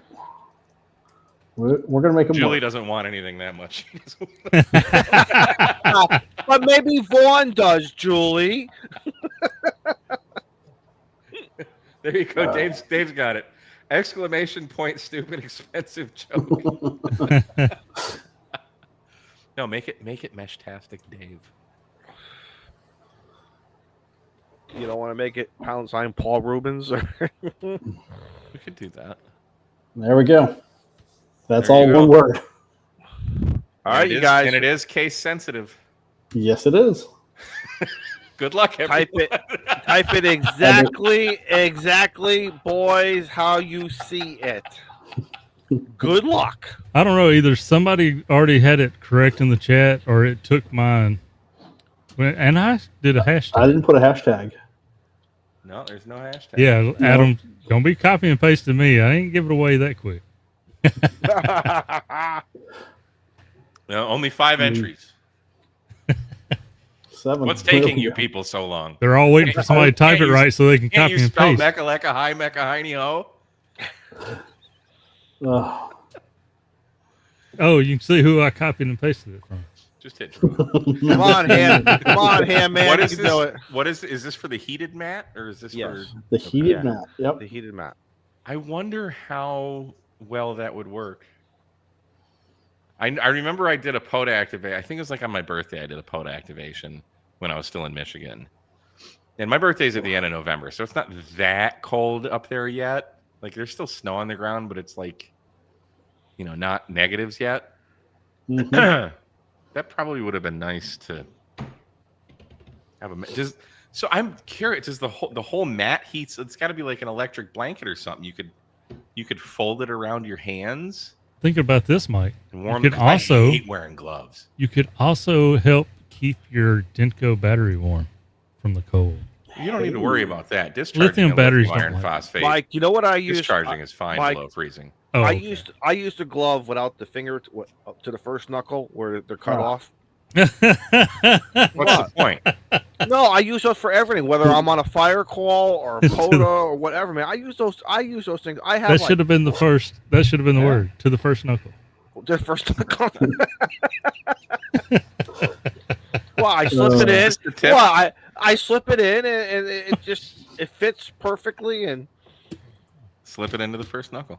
yeah. That's great. You do you, man. Are we talking about your hiney ho? Oh God. Listen, we got 61 people who want that. Good for you guys and ladies. I saw Julie got That's it. just 62 that got There the you type go. one. That's all it is. So GP Mech 7 says Mike's cat, whose name is Satan, will definitely be sleeping on it. I bet you he would love that. Yeah. Straight steal it from you. A warming blanket. There you go. I mean, he's got a whole king size bed with a down comforter though, so he's pretty set. I bought him a bed once because he usually sleeps here, like that corner right there is his spot. Or he'll sleep on the bed, or he'll sleep on the edge of the couch, and then sometimes he'll sleep in my dining room where I have all my guitar amplifiers. I have another rug in there, and he'll sometimes sleep there. But that's it. But I bought him a bed, like a nice, soft, cushiony. He did not give a shit. Like I put catnip and stuff in there to get him to kind of try and use. Nope, doesn't give a shit. Is he a true nocturnal feline? Is he more active at night? Sleeps during the day? I mean, define active though for a cat. Yeah. Well, I mean, we used to have cats when I was little. At one time we had 18 cats in the house. It was Wow. 18 cats, 2 dogs, goldfish. Holy crap, that must Whole farm. No, I don't know because I'm sleeping, but It was like Animal Kingdom. It was like my house was like Animal Kingdom. He probably 70% of the time will sleep with me at night. But I don't know what he's doing at night. He's probably, 69 entries. Maybe Just he's wanted to doing make it. that Maybe he's doing that FT8 and you don't even know it. maybe. I leave everything on at night. Well, I do usually turn my radio off, but all my monitors and computers or stuff are on. He'd have to use my fingerprint to unlock the. Well, listen, cats are smart. They could do that. There. They could do that. He probably could. I don't think he knows. They're 70. Though. Out of 70 the people. 147. Mm-hmm. Only half the people watching want free stuff. See, this is what I'm talking about. You got this thing up there. Don't want to work giving for it. free stuff, Yeah. and they don't want it. Now, if we were giving away a choke, what do you think that would be? A little more? Well, it would be choke your chicken would be the keyword. I don't know. I mean, I get emails all the time. Not all the time, but with quite a bit of regularity because people will see like an inline choke in one of my videos that it's just in the video. I don't even talk about it. And people are like, what is that? Where do I get those chokes? So I'd always refer them to ABR Industries. And for the longest time, ABR didn't even have them as a SKU, which is a stock keeping unit. Right. SK. You'd have to go into their builder and order like 1 foot of coax and then put on the connectors and the ferrites and stuff and order it that way. Well, now they have SKUs for them. So you can just go and order a choke at ABR Industries with code K and MRD, save up to 20%.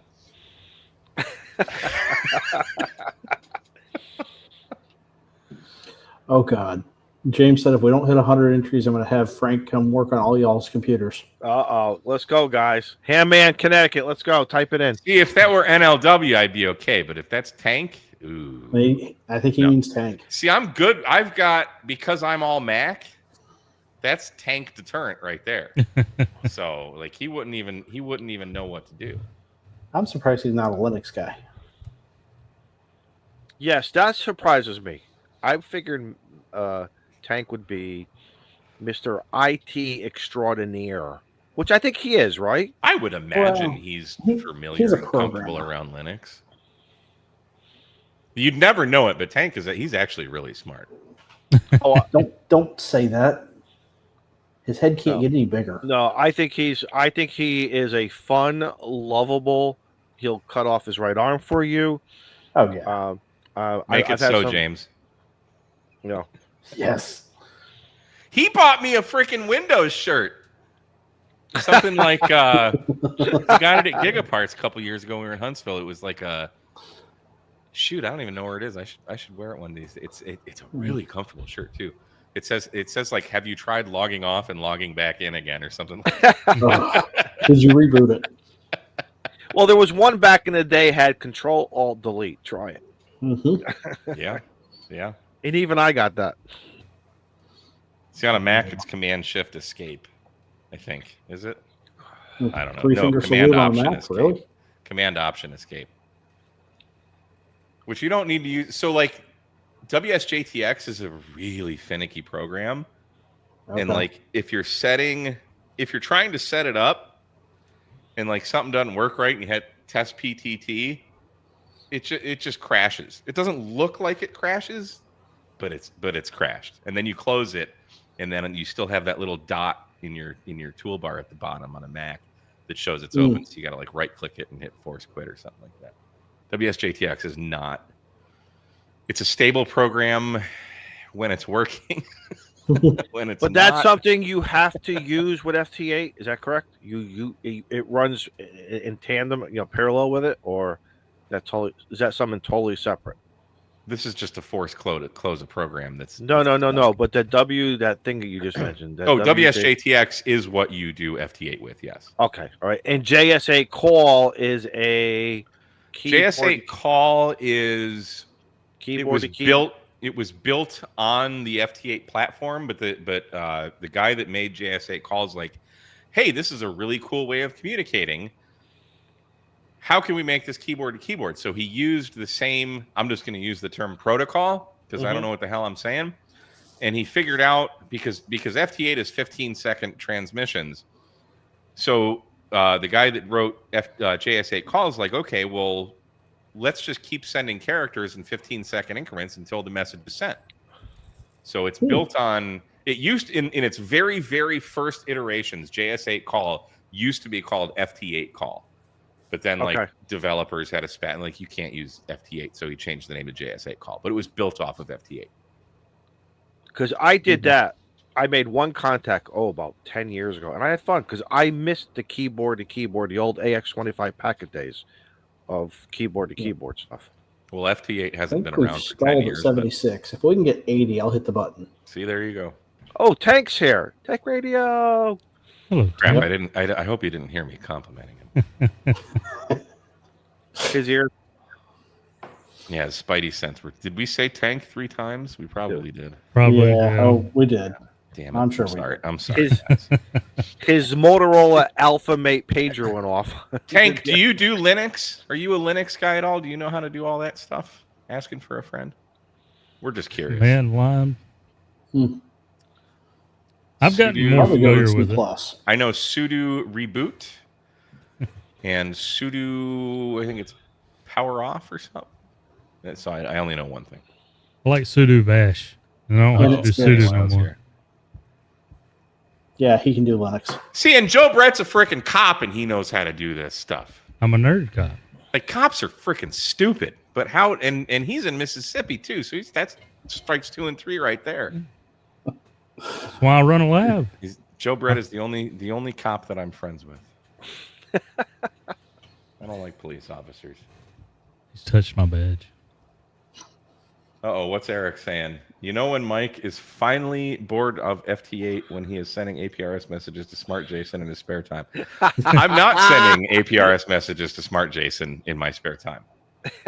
Actually, on my way to Huntsville, I was beaconing APRS, and Smart Jason sent me a message.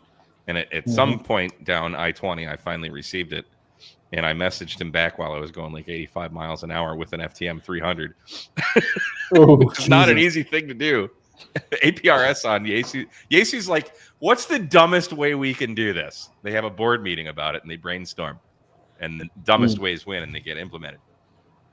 So I sent him back. So I think I told him to suck it. Something like that. So, yeah. I could see you doing that. Yeah. It's good times. What do we got? 77? Wow. 77. Come on. If there is a will, there is a way. Or is it because it's free? Just choose whatever free. Break out your other accounts, boys. Come on. What number was you wanting to get to? 80. 80. I thought you said 70. Almost half of the people watching. 80 people. There's 141 watching. No, just hit it, dude. Nobody wants it. No. Nobody wants it. Sorry, James. Nobody wants your free product. just shut up shop and go home. Oh. I love his stuff, but Yeah. you know. And survey says Who wins? Chuck. Lucas. Congratulations. WG5X. It's a good 5 call. He's in 5 land. Yep. Chuck, let us know if you're good on Too late, QRZ. Tank. We'll send it over. Well, It took actually, too long. we can keep it maybe simple. James Hannibal, can you see that? Wow, this is true. I would hope he can. He's been here all day. James Hannibal, do you mind recording Chuck's call sign and taking care of Yeah. the other half of the transaction? Wait, he's checking on prerequisites to be able to have this in his All right. house. Do James you have says a he fire got it. extinguisher? James says he has it. Thanks, James. Thanks for doing all the legwork. We appreciate it. Shaq's about to be lit up. Don't let the smoke out of the mat. GP Mix says. Hmm. Do we know what what is it, the BTUs or something? For a rating for the mat? Guess so. We need to Does it need pull fuel? up his Etsy. Let's see. I really like his Etsy shop. I like his clocks. Is that pull up the website again? Is that like USB powered, or how is that powered? You have like a 48 volt battery, Well, that's what I'm looking for. 100 amp hour 48 volt 240. battery. Or, Rent- it's 240 volt, You got to rent an RV spot. Plug it in. 240 volt, 30 amp. Yeah. Matt, you're right. Is it RF quiet? I like that, Matt's That is a smart. good question. That's a great question. Matt's excellent. It's roughly the surface of the sun, so almost as hot as Texas. I sent Tank a quick link. And I don't know Chuck what's taking said him so he's long to good get on here. Zed. Frank, you would actually be happy to know that the very first words uttered on this live stream tonight were Tank Radio. Tank, if you want 5 minutes, Tank, you got less than 2 minutes to get your butt. We still got 15 minutes, boys. You guys have been slacking lately with these hour and a half no, live streams. No, but by the time Frank gets that's what I'm trying to get Frank motivated here. Come on, Frank. And I believe last There he year is. I just reset the counter, or not? I reset it probably 2 months ago. But you guys are in debt now. A couple minutes. So Ooh. Oh, okay. What is up? I heard my name 3 times. What's Tank up? Radio! there it is. Mike said some wonderful, wonderful things about you. Oh, yes. Let me adjust my white balance because I'm just reflecting right into the camera. He's glowing because I was complimenting him. I know you are. Oh. So I didn't mean to do that. I'm sorry. I take it back. I take it looking all at the back. map, it looks like it takes 110 power. I posted a link. I had to use a tiny link because Is it's it so long. 110? Okay. So what were you saying about me, Mike? You'll have to go back and watch. I ain't repeating it. Yeah, team replay, Frank. Yeah. It's not my fault you haven't been here. So what are we talking about tonight? How great you are. Oh, I know. I'm amazing. I'm pouring myself some whiskey. Four roses. Actually, Don, Yeah, Don, I thought about you the other day. In the cigar bar, there's a New World cigar. I was like, I wonder if you had this. Did I send you the picture of it? Funny you said that. I was thinking And of he you just too the other day. tossed that bottle. Let me see. I don't. Well, what else you're supposed to do with it when you finish a bottle? Well, I'm glad you have carpet, because if that would have shattered behind you, that would have been horrible. No, I did not take a picture. I thought about it. I should. I was like, I'm going to do this, and something else distracted me. Frank, it's the knuckle sandwich. Okay. Have you smoked it? Yes. And I ordered some more too. oh, It is a collaboration, I believe, between AJ Fernandez and maybe one or two other people. It's a nice Maduro Nicaraguan, and I was thinking of you. So, Frank, keep speakers on. Do I have what on? Speakers. No. Are you getting an echo? Caller, Why? turn down your radio. Caller, come down. It is all right here. Headset. Yep, headset. No echo, noise reducing. Let's turn that off. How about now? Now. Audio. Audio. Hola. five. It's like I I haven't think we're good. streamed before or anything. This chair's gonna break. You don't remember the days of calling into the radio station? Caller number 10. There's And definitely if an you, echo somewhere. Caller, turn down your radio. You're on the Yes. air. you're on the air. Remember that? And you're not Yeah. going to win those concert tickets or whatever. Oh man, I wanted those concert tickets. Actually, I got in the tail end of the Corky QRP giveaway. I don't think I got in there. I You tried. posted it enough. I tried. He was like, just roll it. I was like, no, I had to find someone else to type it. Because Lord helps me if I was going to type whatever was on the screen at that moment in time. It was like a sentence. Who came up with that? It was at random capitalizations and everything. It was not random. It was Mr. not random. P.W. Herman came up with that. Uh-huh. Jesus Christ. No, It was Pee-wee the Herman, start of not each Jesus. word was capitalized. Okay, so it was camel case. All right. You got a notch Little filter for that or what? Yeah. Jeez. You got a choke for that thing? Icon would have auto notched that out. Mm-hmm. And there was something else. Oh yes, the answer to the question. I did post it in there. I don't think I heard y'all talk about it. I do Linux. So Linux is in my repertoire. And to be honest, I'm trying to get Linux on a hack a device that's not meant to run Linux because I want to use it out in the field as POTA. So Sounds Then you complicated. could put 73 Linux on it from my arch nemesis Cam 4 ACK.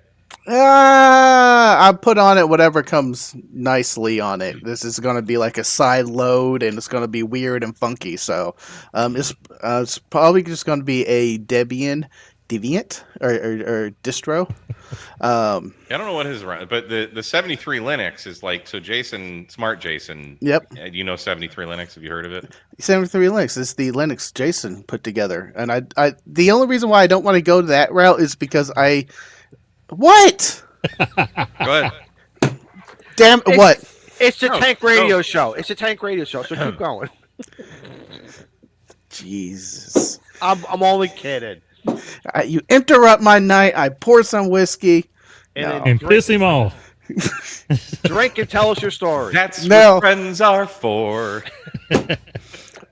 I'm about to go on a Molson rant here. As he walks away. He walks away. He's Do still it. He listening. won't do it. But no, I Linux. I can do all the other cool stuff on it. I've got a device or two currently that is running Linux. I already installed WSJTX on it, and I'm looking to figure out how to run what is it? The mini DigiRig, the smaller DigiRig on it that just takes raw audio out and converts it to all the magic stuff. So Frank, Now- how long now have you Tank been doing Bo- MP8 for? A couple of years.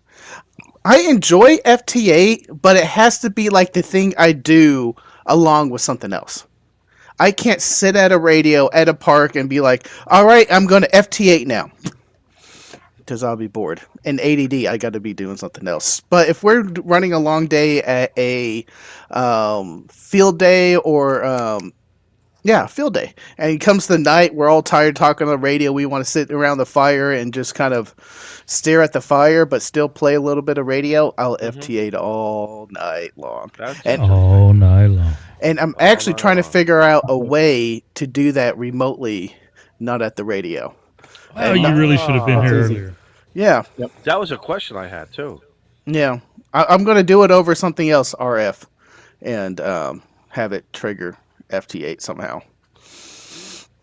But sideband is still your primary choice. Oh yeah, I love to sit down the radio and run a pile up all night or all day. I was chasing you, I think 2 weeks ago. You came up on my ham alert. I was in a park, and sounds about right. We just didn't. There's just not enough string between Connecticut and I was like, come on. I mean, I'm playing. I want to try to work in the noise, and Joe just couldn't do it. Suit. That was the activation. I went down there. The whole video I wanted to do failed. Just utterly failed.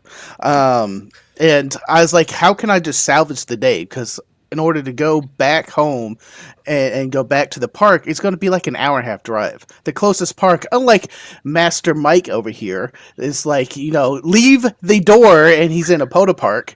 I have to drive 40 miles, and most Texans have to drive close to an hour. But I didn't want to do the round trip, and I was like, how can I salvage this? And then I was like, let's just do redundancy. What do we do in our kits to promote redundancy? So if we go to a park, something fails, it doesn't immediately come a failed activation, we can overcome. During that whole thing, I had 2 equipment failures. So I'm recording, talk about redundancy. I have just 2 equipment failures. I don't know when I'm going to post that video, but it's already cut in the can. I'm saving it for like a maybe Thanksgiving or Christmas, one of those odd times that I don't want to get out. I want to spend some time with the family. It's just going to be a canned video, but yeah. It was a video about redundancy and failover, and I had 2 actual failed events. Nice. But I still activated the park that day. The same day Israel was talking, it was 200 contacts in about an hour and a half. Excellent. I feel that number got higher since last week. No, it's the time might have shortened. It was actually 2 hours, but still. But did you submit the log yet, though? I feel you tweeted, and I did tweet. Not 200 contacts. I did tweet because I looked. I was literally doing a POTA activation when your tweet came across my. All right, well, we will phone. dive into the archive. But did you submit your log though yet? Izzo, I can't hear you. I don't know what you're saying. We know what that means. Yep. Failed on the log. So all those people who did Park to Parks are still waiting for that Park to Park number to go up. They're waiting for you. No, I have logs that are 6 months old, sir. Oh, Frank, damn it. Oh my God, you got people screaming now at you. POTA sins. 118 contacts. So I did Texas it a bit. A Little bit. Because I saw his tweet and he was like 118 contacts, and he had the map from Polo that you can pull up. And I was like, oh, that's cute. I did 190 contacts on voice. It was a little under 2 hours, but I was kind of dicking around for a while. And what radio, Mike? What radio? 7300. Gotcha. Okay. Nice. Yeah. So Shane and I did a POTA activation last weekend. There's the tweet. And wonderful tweet. I was like, oh, that's cute. So Shane and I did a POTA activation a couple weeks ago. Adios, Steve. Bye, Steve. Take care. Bye. Travel safe. Enjoy the barbecue. And I let Shane control I think something's the actually radio. on fire. So. Uh-oh. Oh. DoorDash. Well, it's not your house. Who cares? You're right. I hear you. See you guys. Bye, Steve. So I let Shane control the radio when we were doing the POTA, and he's like, he's just wanting to hunt and pounce, right? I'm like, that's fine. I don't give a shit. Well, you do that at the beginning a little bit. Well, he did it the whole activation, which was fine. I don't care. Did he drop the radio? Did it get pulled off and hit the cement? No. Wow. But I have the portable zero It's Shane. rails. It's Shane, so you got to ask. I have the portable zero rails on my 7300. So Nice. it's totally protected. I'm not worried. So we got like 25 contacts. We got a lot of DX on 10 meters. So it was we had a lot of fun. But I was like, I didn't get my, my Your POTA, fix. my Yeah, your fix, fix. right? Yeah. So I went out the day after, which was Sunday. And I'm like, and some bastards were in my spot. Oh! They were sitting at my bench at the K&MRD Proving Grounds. I'm like, you sons of bitches. Did you mark your bench? You got to mark your bench. I've peed on it a few times. Yeah, There you go. That's part of it. So I went just literally right down the street to another area in the day use area, and there's a bench that's just like right next to the lake, overlooking the water. I mean, there's trees in front of you, but it's still right there, right? And I set up, and I had my quirky QRP mammoth ham radio mat set up, and my 7300, and the jerry can 30 amp hour battery box, and my Pac antenna, and my Messi and Plony Airborne 5 coax. Save 10% with code K, and I'm already at Messi.it. And I worked 40 meters, 20 meters, 17 meters, and 10 meters, I believe. Maybe not 10. I think I just did the 3 bands, actually. 40, 20, and 17. Mm-hmm. Who's texting it up now? And 100 because of the park to parks and the twofers and stuff there, I think I had like 190 contacts in an hour and a half, 2 hours, something like that. And I got to work Vern, KV5SIX, and his beautiful smoking hot wife, Renee. I heard that. KR5SIX. I could not hear you, but I heard that. And because they were up near Texarkana, because we can never hear each other because they only live like 2 hours west of me, but they were like 3 hours northeast of me, and on 40 meters, like that's the best I had ever heard them. So we talked for a few minutes and stuff, and that was fun. Excellent. Yep. Anyway, back to you, Frank. Well, that was a nice, 18 lovely story. contacts. Mm-hmm. Mm-hmm. 45 auto with a member for 10 months. Using Nice. 73. Douglas said he sent me a QSO birthday card, and I never responded. You know what? I need to get better at the QSO cards. I love the QSO cards. I have a stack now that's that big. I need to get to. I thought you bought cards and you're all set. They're right there. They're right over there. I was doing like the Mike had the questions for a while, and I was just looking through my comments and emails and answering some questions about the channels and writing the QSO cards as I was doing it. But those video series started doing bad numbers, so I stopped. And unfortunately, I also stopped writing QSO cards. Do a mailbag Monday, Frank. I was doing it. I was doing it once a month. But it was writing QSL cards isn't really. All right, so Frank, what's the chances? Will the log get uploaded first, or will a QSL card get put in the mail first? Logs. Okay. Logs. I love QSO cards. I really need to get back to them, and every time I see the pile, I feel shamed. It's still the time frame of like the bureau. Mike, don't laugh. It's funny when I get something that's like 3 or 5 years old from like Russia or somewhere out there in Asia, Europe or something. It's like I got to go back to a log and find it, but there it is. I don't even understand how the bureau works. Like I get what they do, but I don't have any idea. So I've been up there. Do it. I've been up there. It's very interesting. Go ahead, Frank. Do you think you know? Yeah. Tell me if I'm wrong, or just say I'm right because I am.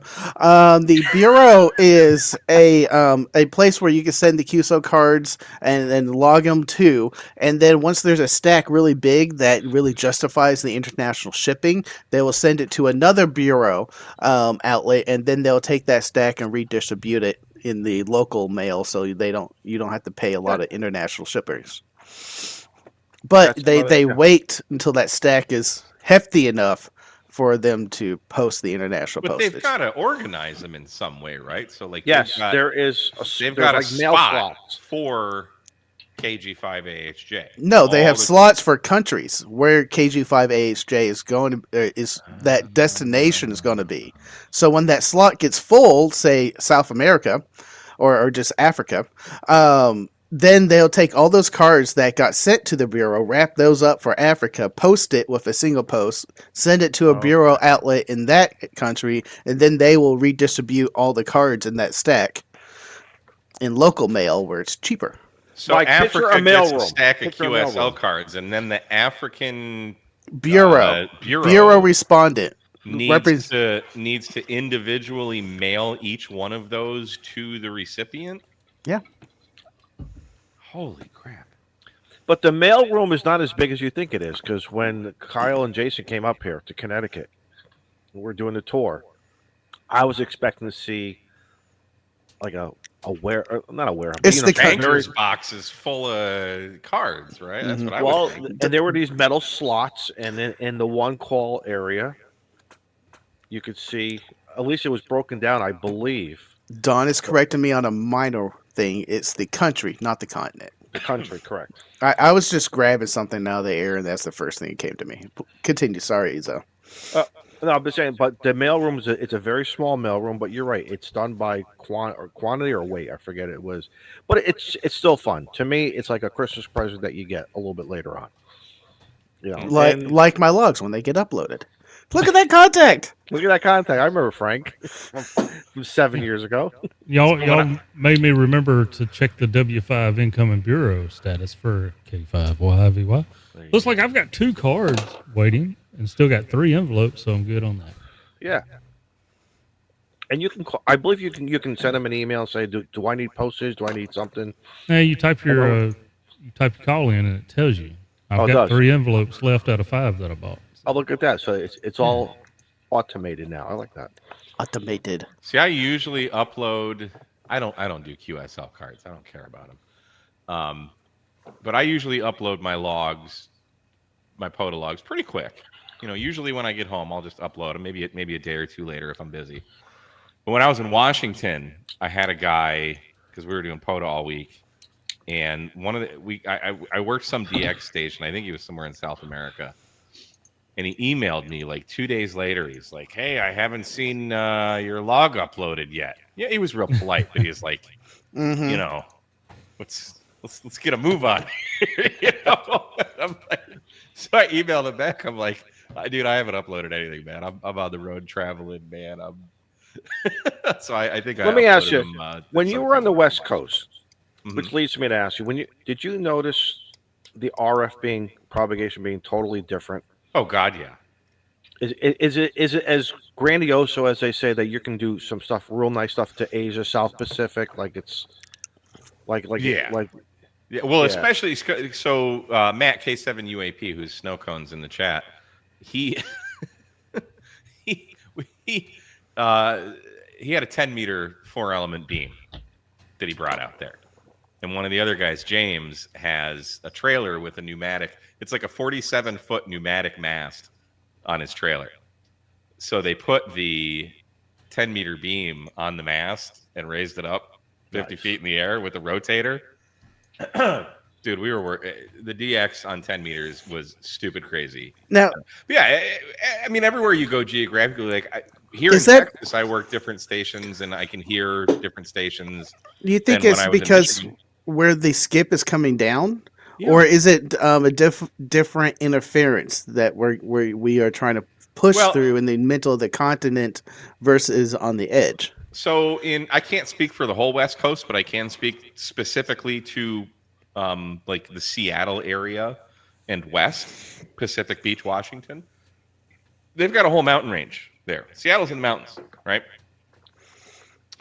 So you have to get over those mountains. So like if your takeoff angle isn't high enough, a lot of that skip doesn't get out to the east, you know? So it's just completely different operating conditions out west than it is out east. But you can get So, for example, in Michigan, I couldn't hear Japan to save my life. I finally worked a Japan station on FT8, like right before I moved to Texas. Down here in Texas, if I'm on FT8, I have to literally fight the J stations off and like because they flood my FT8 inbox, as it were. So you have to hit halt transmit and like find someone else to work. Like I got Japan. But on the West Coast, you'll get Japan. Like we talked to Japan sideband on 10 meters. Wow. Like he was standing next to us. Just 100 watts with a 4-element 10-meter Yagi Uda. You'll get Australia all the time. But I think one of the challenges, and this probably goes for the whole left coast, is that there's so much water and nothing between America and Japan, and then you get inland to China and Russia and Mongolia and all that stuff. It's a challenge to work the U.S. It's interesting. I mean, you can obviously. It's not that much of a challenge. It's just completely different. Like here in Texas, I'm central United States, but South Central. So right. I'm kind of getting out everywhere, right? But when you're in the West Coast, especially when you have a mountain range to your east, it really changes who and where you can talk to, for sure. That's interesting. Yeah, it's because cool. I've done Japan once on 15 meters. That was I think last year. And matter of fact, right before the stream tonight, I worked Kim K6YYL on 10 meters. Yeah, she's in the chat. It was, but I mean, 10 meters is a long band, so. Well, I love 10 meter coast to coast. Hops. Yeah, 10 meter coast to coast. I talk about getting excited. She sent me a quick email. She says, "What are you doing?" I said, "I'll be right there." And there she was, beautiful 5'7", and she went up to almost like 20 over 9. Yeah. So grab it while it's hot, right? Yep. Well, I've always wondered about when I watch the WE4 DX guys and watching your videos, it's like it must be a whole different world, excitement, and Well, I would imagine actually it's quite similar to where you are, Don. Because I was about to flip in that. Connecticut, you're just, but the Atlantic Ocean isn't as big, so you probably have really good propagation into Europe. You can probably work England all day long. All day long. Yeah, all day long. I can almost never hear England. Russia, when I look at the map, when I work a Russian station, they're usually over like by Finland. They're over in that western part of Russia. European Russia, yeah. I don't think I've ever heard of Russia in Texas. Oh my God. It's I've gotten Russia, especially on FT8. I'll get and there was a lot of Russian stations over the weekend for the SSB contest. I hear Russia with some bit of regularity here, both European and Asiatic. One time, one of my Russian stations I worked, he took a little time. He says, "I'm operating a vintage piece from World War II." Which like just blows your mind because you go to all these ham fests and you see these boat anchors just sitting there. I want to buy some and get them fixed up so bad.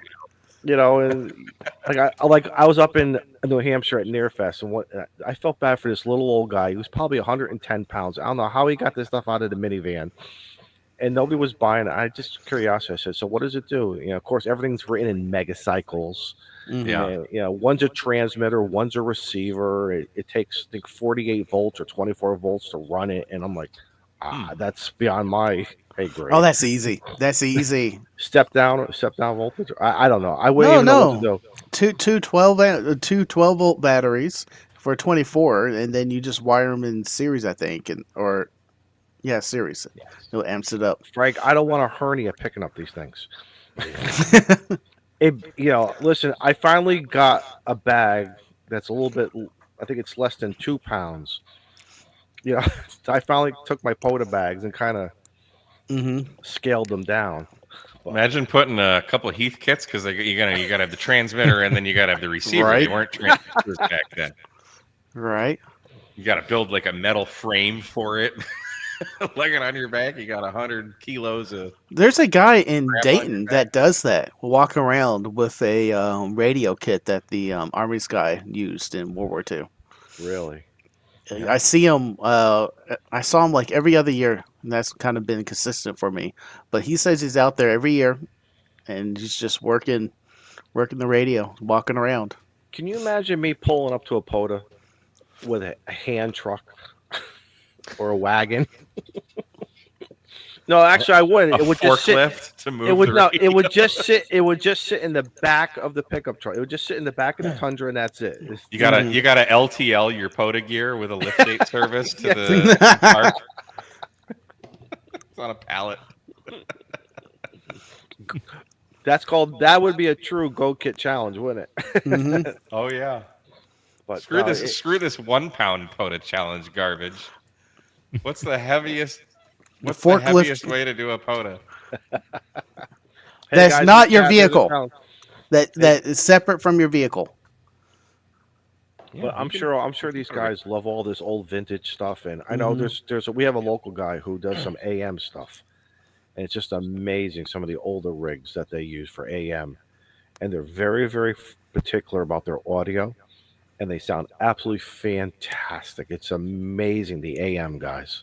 I love how that stuff sounds, and I can just picture them sitting there with that big 12-inch woofer in the shack, and 12-inch woofer. What the hell are they doing on AM? No, but you want to listen. You want to listen to that audio coming back at you, AM to AM. What do you need a freaking subwoofer for? Get that full range. You want that full You range. want that full K5 YVY experience. Exactly. Oh yes. Yeah. Oh yes. I want it to vibrate every When molecule. you're talking of late DNA. nights. with What's that buddies. scene in Private Parts? Ooh.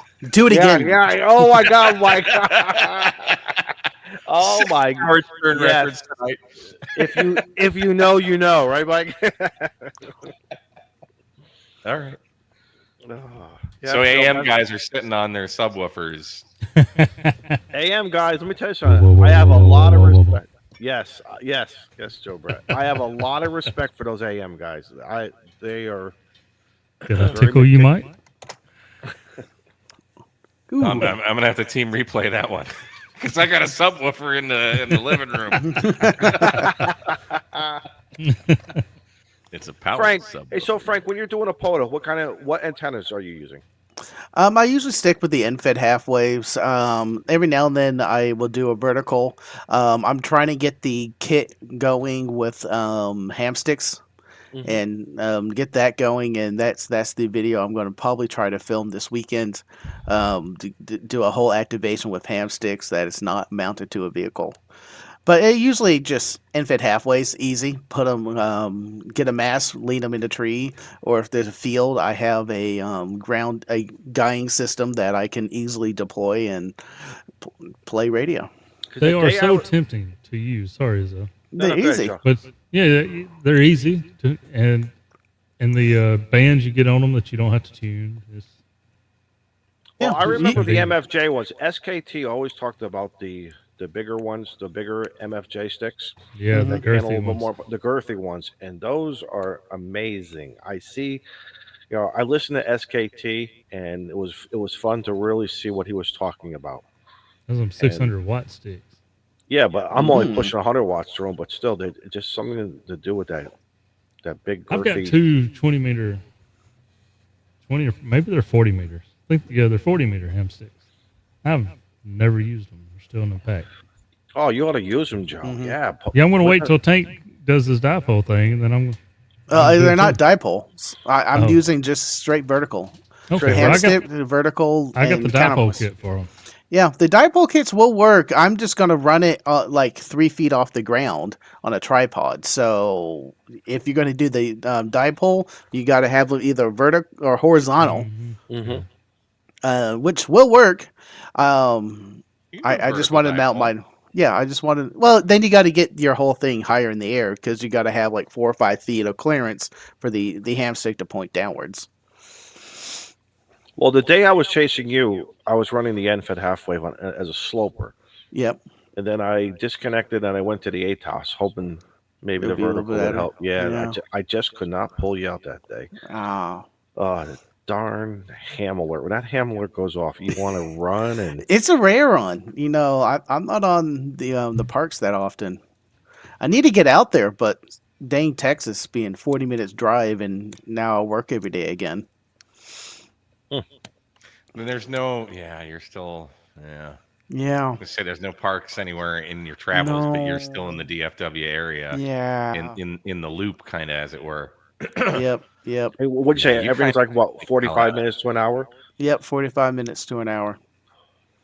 And that's without traffic. That's just hammer down and going like Mike does. Yeah, that's kind of one of the problems of living in Texas, because there's not a lot of public land No. or state-owned No. land in Texas. Texas is mostly Well, private. there is a lot of parks. There's 200 plus parks in Texas. That's not a lot, but that's not a lot for our size. right? Yeah. Like, there's more parks in Michigan and a lot of the Northeast states that have hundreds and hundreds of parks. I think like New York has just an obscene amount of parks. Mm-hmm.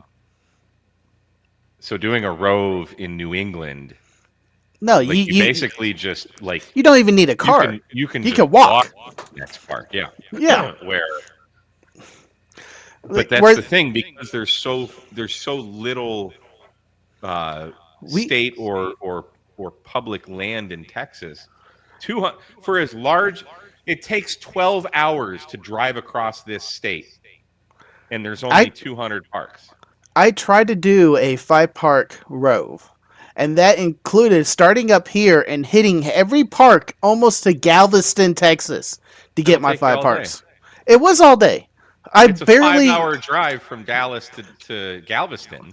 And then stopping for an hour at each place to put up the radio, drive in from how to get off the highway, then set up the radio, do the 10 contacts, then drive back to the freeway.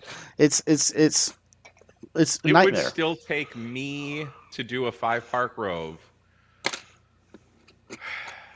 probably 6 hours. Nope, it would probably take longer than that, because I would have to drive. Obviously, Huntsville State Park is a 3 first, so I'd get 3 right there. No. Let's take the 3 for out. Let's do a true 5-park. It would take. Me and Ryan did it one day, but we stopped at the gun store. And killed an hour. Yeah. And at our 5th park, justified. We got on the air like right after the New Zulu Day. Mm-hmm. So we didn't get, or maybe we got on the air, but we didn't get our 10 contacts or something, because we screwed off and went to the gun store, because Texas. There's a really nice gun store in Huntsville. Mm-hmm. So now everyone's throwing out your Huntsville State Park 3-park down there. That's only recently been discovered in the last year. For the 3-park, not even the last year, since sanitation of this year. Yeah, Mike, people have asked me, thing? and people have speculated, but it was finally confirmed by our someone who is not here now, Steve, KO4AFL. He set his building on fire. But because when I first moved here, people would ask me, "Is Huntsville a 3-fer?" Because Sam Houston National Forest is right there, or at least a 2-fer. So I asked the girls at the gate, I'm like, "Is this park inside of Sam Houston National Forest?" And they said no. But per the Texas State Parks website, when you go to Huntsville State Park, it says, and I quote, "nestled inside of Sam Houston National Forest," end quote. There's your answer. There's a difference being engulfed or incorporated as part of. So if it's surrounded but separate, that's 2 different entities. Oh, no, it is. So it depends on what map you look at, too. So technically, if you look at like the POTA map, the southeast side of Huntsville State Park is not in Sam Houston National Forest. That's what I was going to ask you. Is there a land there? Sections of, yeah. But all that private land is technically inside Sam Houston National Forest. But since it's private land, it doesn't count for the activation. You can't be on the private land. Yeah. Like, there's houses there. You can, I mean, I can walk to them when I'm hiking the trail. But that's 2. So where does the 3rd one come in now? For the 3rd one, so Sam Houston National Forest is also a wildlife management area, making it Sam Houston National Forest Wildlife Management Area. And it says on the POTA website, if you look up US 10509, it says something to the effect of, due to the unique nature of this park being a wildlife management area in conjunction with the Texas state parks, Now, that it means qualifies as they're a separate both entity. Isn't I mean, there I'm also going a off trail? memory. Go look it up. Is there a trail? There's the Lone Star Trail that goes through here, but the Yeah. Lone Star Trail isn't a POTA. Oh, really? Boo. Because that would make it a forfeit. Oh. I don't think the Lone Star Trail goes through Huntsville State Park. It kind of goes. There might be a very tiny portion that does, and it would be. I know exactly where it would be if it is, but it doesn't matter because it's not part of the thing. So here's what I have. I have a park that I was going to on a regular basis, and then I found out they also added a river. It's called the 8 Mile River, and it goes right through the park. 8 Mile. 8 Mile. 8 Mile River. So, in order to qualify, I don't know if I have to be within 100 feet of the river, inside that river, by the river banks, but still in the park. And there happens to be a pavilion right there, as well as you could park too if you want. But I didn't know if you go to another part of the park, if it takes away. And listen, I've always said, guys, stop splitting hairs. Do what you think is. Don't cheat, and just do it ethically. You know, I mean, just. I agree. You know. This is supposed to be fun. Go out there. I mean, the rules are you, your station, your antenna, everything need to be within 100 feet of the trail or river, I guess, whatever you're talking about. Both. Yeah, no, both. Yeah, both. Yeah. Yeah. And you need to be, you and your equipment and everything need to be inside the park. Yeah. Right. But, you know, don't be a dick. If you genuinely think you're within 100 feet of that, do it. Right. Mm-hmm. Mm-hmm. Well, I actually agree. measured. Cause, yes, absolutely, Joe. There it is. Oh, that sticker is downstairs. I was going to pull that other one out. The big one I found. That other one. Dude, I went through that box. I'm like, what is this here? So the reason why I brought up my situation, I got an email from a guy who says, "How come you didn't do it as a twofer?" Because I didn't know. It's like he got like you took the time to send me an email. Mm-hmm. This is POTA, pal. Don't. I'll tell you what. After running Huntsville State Park as a threefer since post hamcation this year, Mm-hmm. it's a bless and a curse being at more than one park. Why is that? From an activator standpoint, it's fantastic because people are like, holy crap, it's a threefer, and your pileups are ginormous. From a park-to-park standpoint, You got to give especially out if you're three. hunting, you don't. You have to give out all three. All of three the for the numbers. park to park if For you're the doing the park to park-to-parks. parks. Yeah. Yeah. So it's kind of a pain in the ass. And then as a guy who's wanting to learn and be proficient at Morse code, which I'm not practicing at all, by the way, it's just like, it's a little bit more in the back of my mind that I need to hunker down and do it. Then it's like I can hunt someone for POTA and do CW. Like, that's not a problem. Just call sign UR5NN 73, whatever. I can do that. But the whole UR 5NN at US 3019 4417 10509. I'm not quite ready for that yet. Well, right, for CW, but for instance, I'm using the Ham 2K Polo. Yeah. I have not done a 2fer plus using that, but I believe it's fairly simple. Just create a separate log for the No, park you don't to even have park. to do that.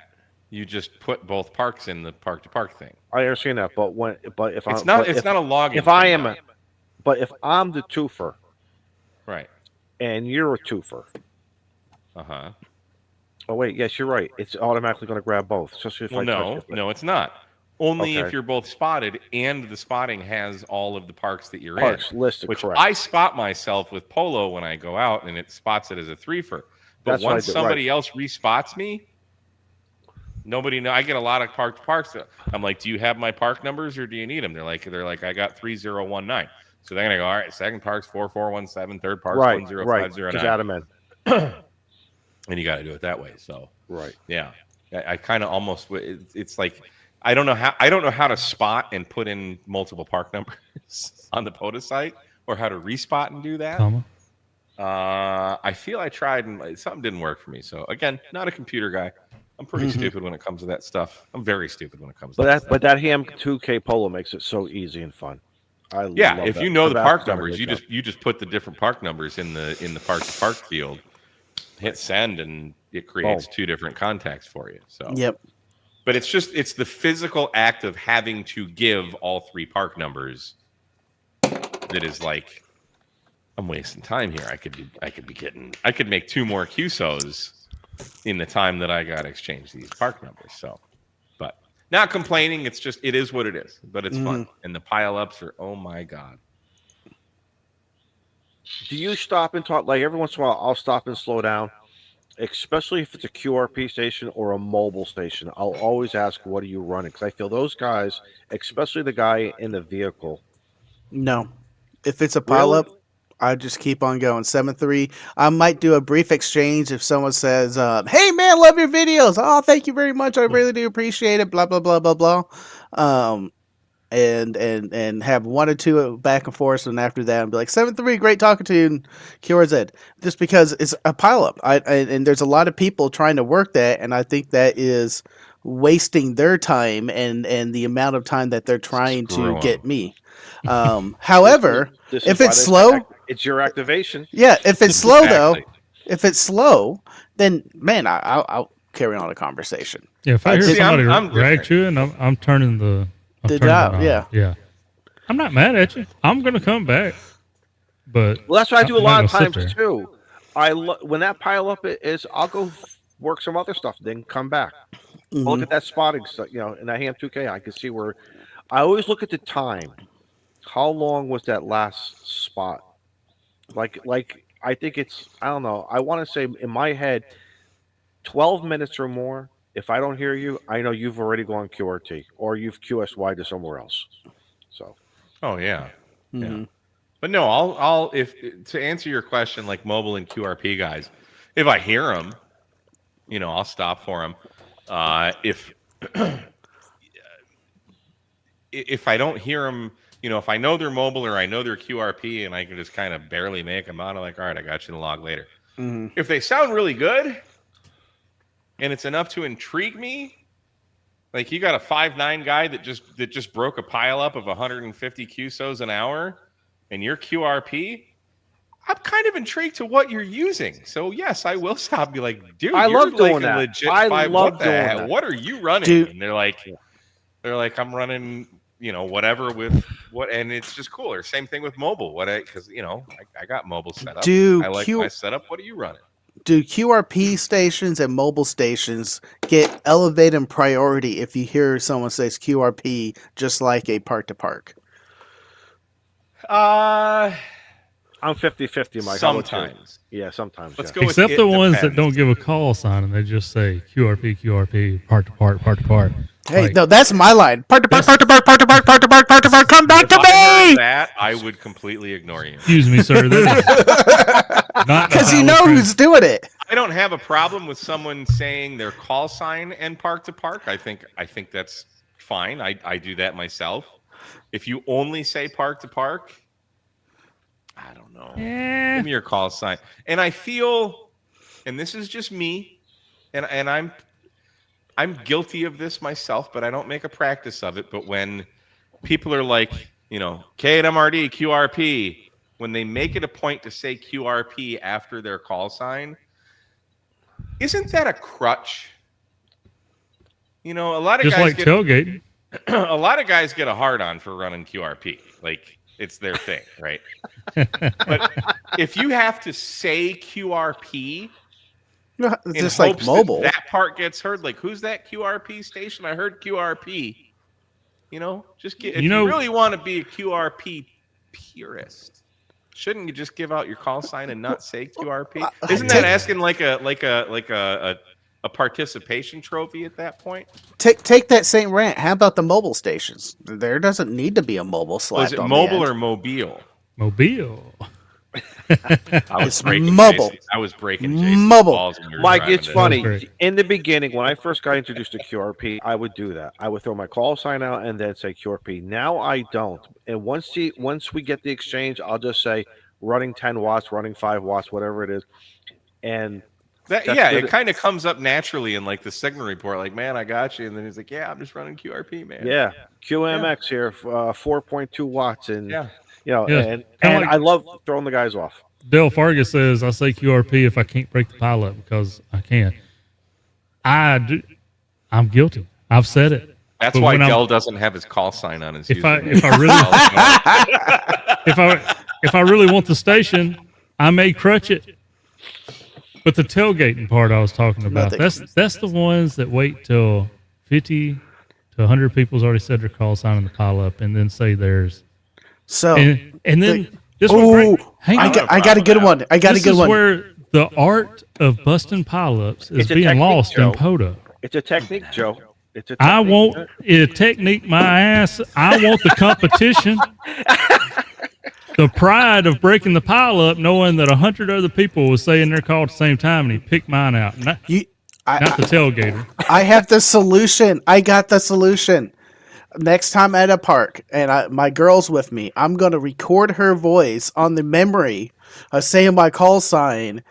And then when I can't get through it, I'm going to play that memory channel. I've talked Now, to is operators that that done cheating? that. Is that cheating or not cheating? KG5 AHJ. Oh, I hear a YL AHJ. Go ahead. Hey, this is KG5. What the heck happened there? My balls dropped. Yeah, I've made contact with somebody doing that before. Because when they come back, I was like, the heck?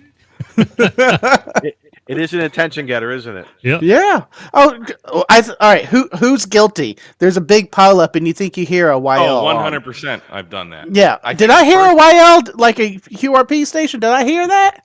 Yes. I think the first time I did that, or at least the first one I remember, I was trying to get Greg, KJ6ER. Woohoo! Everyone knows him out on the West Coast there. Mm-hmm. And I think I was running QRP, actually. I think I was just sitting on my front porch. And I could not get into him. I think it might have been on 10 meters. So, like, I'm calling Kilo 8 Mike Romeo Delta, Kilo 8 Mike Romeo Delta. So finally I'm like, Kilo 8 Mike Romeo Delta. And he heard it. I'm like, yeah. Oh, it absolutely works. It absolutely works. Yep. But just like anything else, it's your activation. You do what you want, how you want, depending on the duration. If you're going to just get in for 10, for 12 to 13, move on. Again, what is your goal? If you're doing a rove, like you said, the roves are very interesting because I remember one of my rows that I planned, I got stuck in traffic. I'm like, oh, here we go. And I'm trying to go do the back roads, and I'm kind of losing my whole enthusiasm for even doing the rove because of that. It just kind of, but then you make up time somehow, some way, and See, I don't consider these methods cheating at all. I think it's just like Joe Brett was saying, the tailgaters, the guys that are like, wait, the pile up is done, and then you throw your call sign. Dude, if that's what it takes to bust the pile up, Worse it works. It's not busting the pile up. It's coming in after the pile up. yeah, but that works too. To make a contact, You participated in none in the pile up. You are not Okay, but conducting hold on. sportsmanlike. Whatever you got to do to make the contact without being a dick. Okay, Joe, if we're gonna Joe, throw I'm gonna a debate you. Joe, no, I don't think it's being a dick, and I'll tell you why, Joe. Sometimes, if you listen to the operator, some guys maybe have a hearing issue, or maybe it's just the ambient noise in the area, and they only take one call sign at a justifications. time. I'm not justifying it. I'm just saying I listen to that activator to see how they are running their pileup, and depending how they're doing it. Look, everything that sound like I'm bitching about, I do it too. Right. But James, ham radio adventure guy, is amazing how he could pick things out, and he'll pick out 3 or 4 call signs in his head. I might be running partials, like okay, MRD. I'll get AHJ standby, MRD standby. and then I go, and maybe I'll run 2 or 3 guys. That's my style. Mhm. Other guys are one at a time, and if I really want to work them, Joe, I think all bets are lost, and you do whatever you got to do to have that guy. Give you The trailers, I don't have an issue with. The ones I have an issue with, I take a beat after I say 7-3, and I'm poking the computer or I'm taking a drink or something. Then a guy comes in. I haven't said QRZ. I haven't said CQ. Oh, Does that annoy you? Does that? Yes, Yeah, I'm like Why? 7-3, and then I'm taking a drink, and you hear KWRD. I completely ignore it, and then I go and. But why? because I'm not ready. Contact. I'm not ready. I'm ready Well, how to do we activate. know that though? Just because we didn't say QRZ? You ain't running the I didn't say pilot QRZ. is I OD. said 7-3 to the last station, and I'm pausing for a beat, taking a drink, and then I'm about to key up, and I hear KWRD. Mike has not done this. I'm just using it because I see his call sign right there. That's a flag on the field for me. I won't take that call. I would just Encroachment. I would just say So Frank, what happens? So okay, Frank, 7-3, and then I'll just continue on. All right, so let me give you another scenario, Frank. What happens when someone, a non-ham, hey, what are you guys doing over there? Or the park ranger? Yeah, You tell- you tell I'm everyone to completely. stand- Tell everyone stand by. Be right back, and Hold the then- frequency. yeah, I'll come back when I'm ready. Turn the voice gear on. Just Mhm. Yeah, there you go. the Well- thing about the tail enders, the tailgaters. The only thing that's really griping me about that is the technique is being too many people's trying to use it at one time, and you'll have 5 minutes of people calling, and you can't hear the operator no more. The tail enders is, and when I hear like the pileup is done, and if I'm not waiting for that tail end, I'm keying over you. Two or three tail enders is a limit. I just key over you. I'll just be like, all right, I picked out what I want. Is there an 8 call? Is there a 4 call? KGC, I got you full call, and then I just go. The bad thing about it is if I'm doing an activation, the tailgaters are the ones I'm probably going to call back because as I was trying to type in what I heard, you're going to activate my ADHD and I forget what I heard, and now I heard you. And if I don't respond to you, then nobody gets the contact because you just threw off my train of thought. Mm-hmm. So do you guys work some of the weaker signal, or do you always work those guys who are like 5'8", 5'9", 20 over first? Do you kind of like get them? Unfortunately, yes. Dude, if there's Unfortunately. a huge pile up, you have to. You have to. Yeah. Like on Sunday, the pile up was so big. So Like there's stations there that you just can't hear because there's so many other stronger stations. You have to work through those. You don't have to, but I mean, you can say are there QRP stations, but you can't say like are there S4 stations. You just have to work through that bigger pileup, and if they wait long enough, or if they get you towards the end, they look at the spotting page towards the end, and the pileup isn't as big, then you're gonna work a lot more of the not 5.9 signals. So And as far as I want to hang on, I want to chime in here real quick. As far as the people who throw their call out before you say QRZ or give your call sign to indicate you're ready for the next station, I can argue both ways. But me being a pessimist, I usually perceive those people as the people who are not listening. And it pisses me off when people, if I don't say QRZ or give my call sign or say CQ, the QSO is not over. So to me, if you throw your call sign out before I say QRZ, you're not listening, because you probably can't hear the other end of the conversation. You can hear me, but you can't hear the guy I'm talking about. So if you throw your call sign out, you probably just QRM'd the guy that I'm talking to. Yep. So don't be a dick. Wait and listen some more. That's in our technician manual. It's in all the manuals, I think, when we get licensed. Just listen. But on the other side, if you can hear both of them, I fully understand why and I have done it myself, why they might throw their call sign out before you say QRZ, because maybe I am taking a sip of water, Mm-hmm. and again, we're trying to get this contact. So it's kind of an all bets are off. Well, kinda, have you had this? no Well, holds okay. barred thing. Hang on. So if they clearly can hear me say, hey, 73, and the other guy says 73, but I don't say QRZ, KNMRD, whatever, maybe I did put the mic down because I got to take a drink of water. Yeah. So if you squeeze your call sign in there while I'm sipping my water, guess what? You're going to be the next contact in my log. The only thing that I really don't like, so I'm cool with you throwing your call sign out, so long as, before I call QRZ, so long as you know that both stations are done talking. I don't have any problem with that. The thing I do have a problem with, and I heard this a lot over the weekend with the contest, are the dickheads that will say their call sign multiple times or just the suffix of their call sign. That drives me nuts. If you're KNMRD, and you're trying to bust a pilot, dude, throw your call sign out once. If I hear people doing it twice, I'll ignore them. So if they piss me off long enough, maybe I'll get them. But no, just throw your call sign out once. It was rough over this weekend trying to find a clear frequency. 20 was slammed. I went to 10, and I was playing a little on it. All right, I have a question for the court. I'm not going to say I've done this, but if you have a friend that is activating and you really want to get that contact and you text them, I'm trying to call, and they call out to you from the text, is that a foul on the play, or You just is that spotted fair? yourself. Is that fair play? That's not spotting. Don, you're guilty. You haven't even heard what I said yet.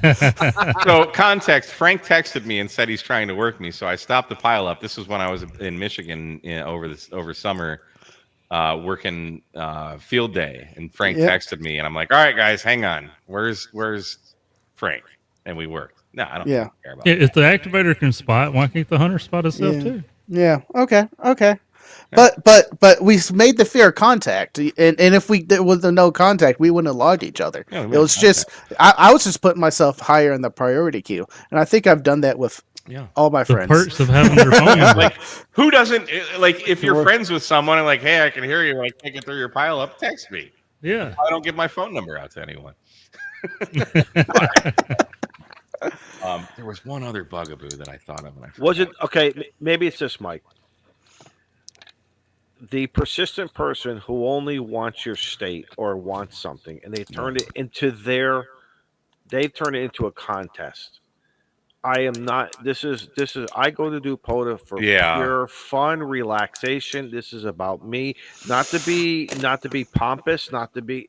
But that's what it is, and I'm happy POTA has. Guys just wanting your grid square or whatever, or your county or something, because they're chasing awards. That doesn't bother me. Listen, if I can give it to you, that's great, but don't be an ass about it. I wouldn't go out of my way. Like if I'm out of state or in a different location, like what county you're in, I have no idea, dude. Look it up. Right. The other Connecticut, I get. Other bugaboo, and this just happened to me on Sunday. If you don't know the station you're trying to call sign, don't call them. Especially if they've been working on that frequency over an hour.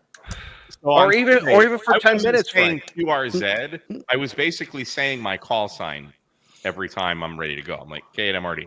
KNMRD. I threw up my call sign an obscene amount of time. So if you were listening for even 15 seconds, you would hear my call sign. So this guy calls me, and he was like, I could hear him for a few calls, and I'm like, this guy's annoying. So I finally came back to him, and then he didn't come back to me. I'm like, station ending in whatever. Didn't come back. So I'm like, all right, QRZ. And then a few calls later, I hear him again. I'm like, I just want to get rid of this guy. So I'm like, all right, LZN station, whatever you want. Go ahead. And he gives his call sign. And I'm like, all right, you're 59 Texas, whatever. And then he's like, what's your call sign? I'm like, are you kidding me? You just broke this huge pile up, and I'm saying my call sign literally in place of QRZ, and you don't know my call sign, and you're calling me. I'm not working you. Gone. Be gone. I don't want to. No, I didn't log it. That's the same thing for the guy who wants your park number. Your hunter. If you're a hunter, what do you care what my park number is? I don't know. Well, because they still look at the stats. They want to see when it's uploaded, whatever. I don't have a problem with someone asking me the park number at all. I'm gonna Park's on the air. Yes, I'm going to give it out, but some guys were. My point is they're not listening. That tells me they care more about the Parks on the Air program as a hunter. No. Maybe I'm not describing it. If you're hunting, it's an obligation for you to go to the spotting page. No, you can just spin the dial. You can spin the dial. But I wouldn't care. I do find that annoying a little bit to slow down. And also when it's slow, like this Saturday, I was putting my call out there every time I called CQ and I had people come back. Can I get your call sign? I'm like, I've been saying it for the last 5 minutes straight because I haven't worked someone for 5 minutes. And now you still trying to get my call sign? Well, but then maybe that's the difference between a contest weekend and a non-contest weekend. No, it's just POTA. But Dell makes it. Del Fargus, who I yelled at earlier. But no, he's a good reporter. Hopefully he understands that I'm joking with him. He says it does piss him off when someone handles 16 QSOs without IDing. Yeah, I get it. Like you're listening. If you're just pouncing around and you're not looking at the spotting page, and you hear everything, I'm at this park, and you hear them they're 20 over, whatever. What the hell's your call sign? But I think Dell is doing it right because he's listening. Well, even if you are looking at the spotting page, he wouldn't be that guy. What's your call sign? Like I won't call someone if I don't know their call sign. I won't. Even looking at the spotting page, I still want to hear the call sign because I may be hearing a station that just started POTA at another park that's not the guy on the spotting page, right? There's oftentimes, and this as an activator, you should look at the spotting page to see what frequencies people are on. So you're not on the same frequency, but I'll see not a lot, but with some bit of regularity. There's two people spotted on the same frequency. Usually there's like a guy kind of west of the Mississippi and a guy east of the Mississippi, so they might not be able to hear them. So when you say his frequency in use, you might not be able to hear the guys that are working. But that's exactly what I'll do. Like pull up the POTA spot and do by frequency, and then I'll try to find that gap that I can fit 3 kilohertz, away from somebody or more. Same here, yep. And last time I done that, it was pretty hard to find a spot. Yes, gentlemen, I'm gonna go ahead and take off. Yeah, I guess we've made up the 3 minutes from last week. Yeah. last call, guys. This does not give you a credit, however. Yes, it does. This just resets it to 0. No, last call. Yep, this has been awesome. I'm glad y'all tossed it out to me so I could come here and defend my honor, what that means. We'll quickly go around the horn here. Frank, Yeah. What do you got going on? On Tank Radio, I am doing a ham stick counterpoint system so I can run ham sticks, not on a car, and have them in the park for a non-intrusive POTA setup so I'm not penetrating the ground, not putting anything in the tree, and it should make any park ranger happy if they say you can't mess with anything. So it's fun if you don't penetrate, though. You know that. Well, you got to find that right happy spot for them. Yeah. That happy spot doesn't always involve penetration. Yeah, no, you're right. You're absolutely right. Guys, I'm going to keep it clean. We're not going to argue that topic. That's coming up on Tank Radio. I don't have a live stream lined up for next live stream. We might be playing some Meshtastic here soon, and that's all coming up. I already dropped my link in the chat already. Thank y'all. This has been amazing. I need to come back. I need to hang out with y'all. Frank, yes. Real quickly, glasses. The glasses are still up on the website right now. Don dropped the link. These will be taken down this week as soon as Jason does that, and I get them ordered. They are awesome pint glasses. Can I pull them up? There they are. Bam! Transition. This is limited time offers. They're not going to be sold again. Get your pint glass today because they're not going to be offered so much long, and I can't wait to get these out before Christmas. $25 for a pint glass? They're special. They have a green bottom. That's like Del Fargus complaining about the price of a choke.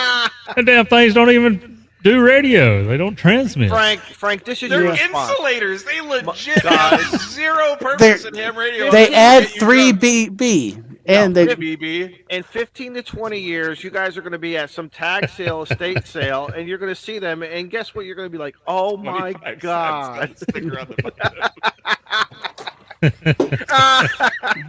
No, they are Frank. Those are priceless to me. All your stuff is priceless to me. Thank you. And everyone else's. They sit in my ham shack. It gives me decor. That's my decor for my ham shack. Thank y'all. This is awesome. Yep, that's all I had. I appreciate you, Tank. Mike, you've been busy as always. Yeah. I made a video today. I need to make a video on that thing, the top one. Ooh. See, that's the first gen. That's the second gen A4E big old power box thing. So we'll be doing that. That thing's freaking sweet, dude. It's got some upgrades.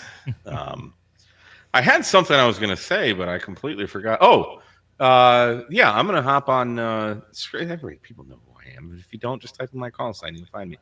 But Ham Radio Tube's on the channel on the YouTube there. I'm gonna hop on FT8 after this and play a little. Probably hop on 40 meter. I don't know. I'm gonna tune around the band. See what I'm looking at 20 right now, and it don't look too hot. So I'll probably get on 40 and maybe 80 FT8 if anybody wants to have some fun. Cool.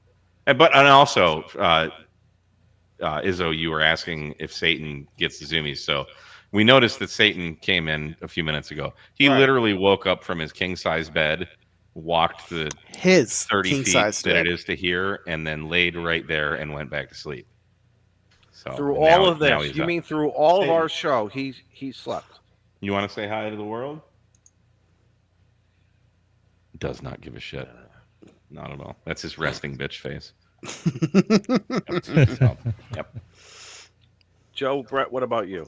Man, same old story. I got some things I need to do. I procrastinate. I cram at the last minute, and maybe we'll get it done. As far as videos go, other than that, I want to, thank the members in green, the channel supporters there, and the moderators in the chat that sacrificed their green titles to be moderators. We know you got green behind your name as well, so thank everybody for being here.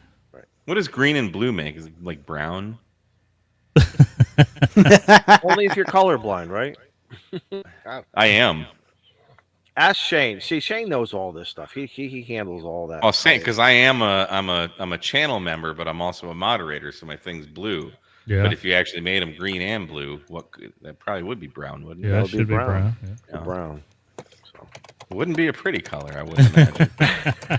It'd be. Can we call it Ohio? There's a lot of good stuff who come out of Ohio. Black Swamp, the Black Swamp Radio Group comes out of Ohio. I just they're worked great with him people. on a POTA like a few days ago, and I'm like, "You're the only good thing that's come out of Ohio." Hey, I got a Black Swamp shirt. I think I got a mug too. I love working them. They're good Yeah, people. that is a good club, dude. If you're anywhere near, I think they're like northwest Ohio, like west of Toledo. So in Indiana, maybe even maybe Kalamazoo, Michigan, possibly as far east as Toledo, the Black Swamp Amateur Radio Club in Ohio. Dude, that's a club you want to be a member of if you can get there. If you're within an hour drive of where they do the meetings and stuff, I would say go there. They're just cool, man. They're cool. They're good people.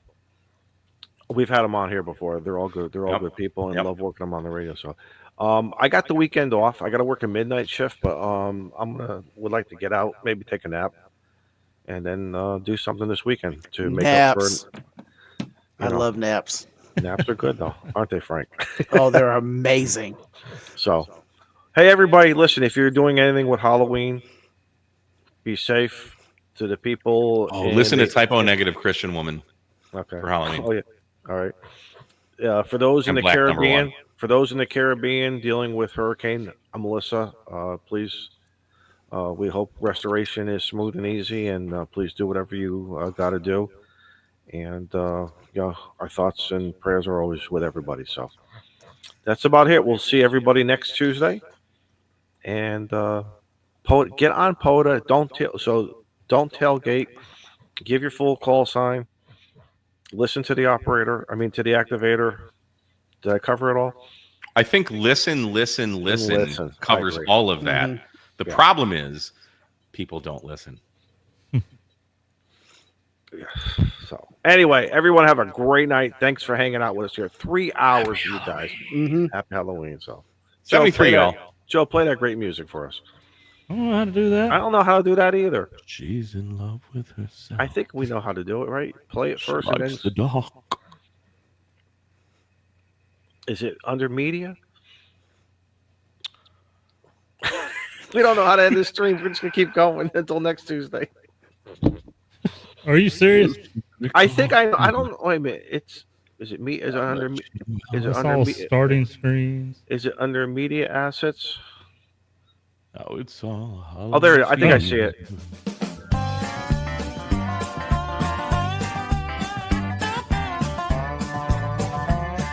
Last call. Last call. Going I don't know towards what it. if I'm doing it. Radio! Don't tailgate, God. Frank. Oh my God.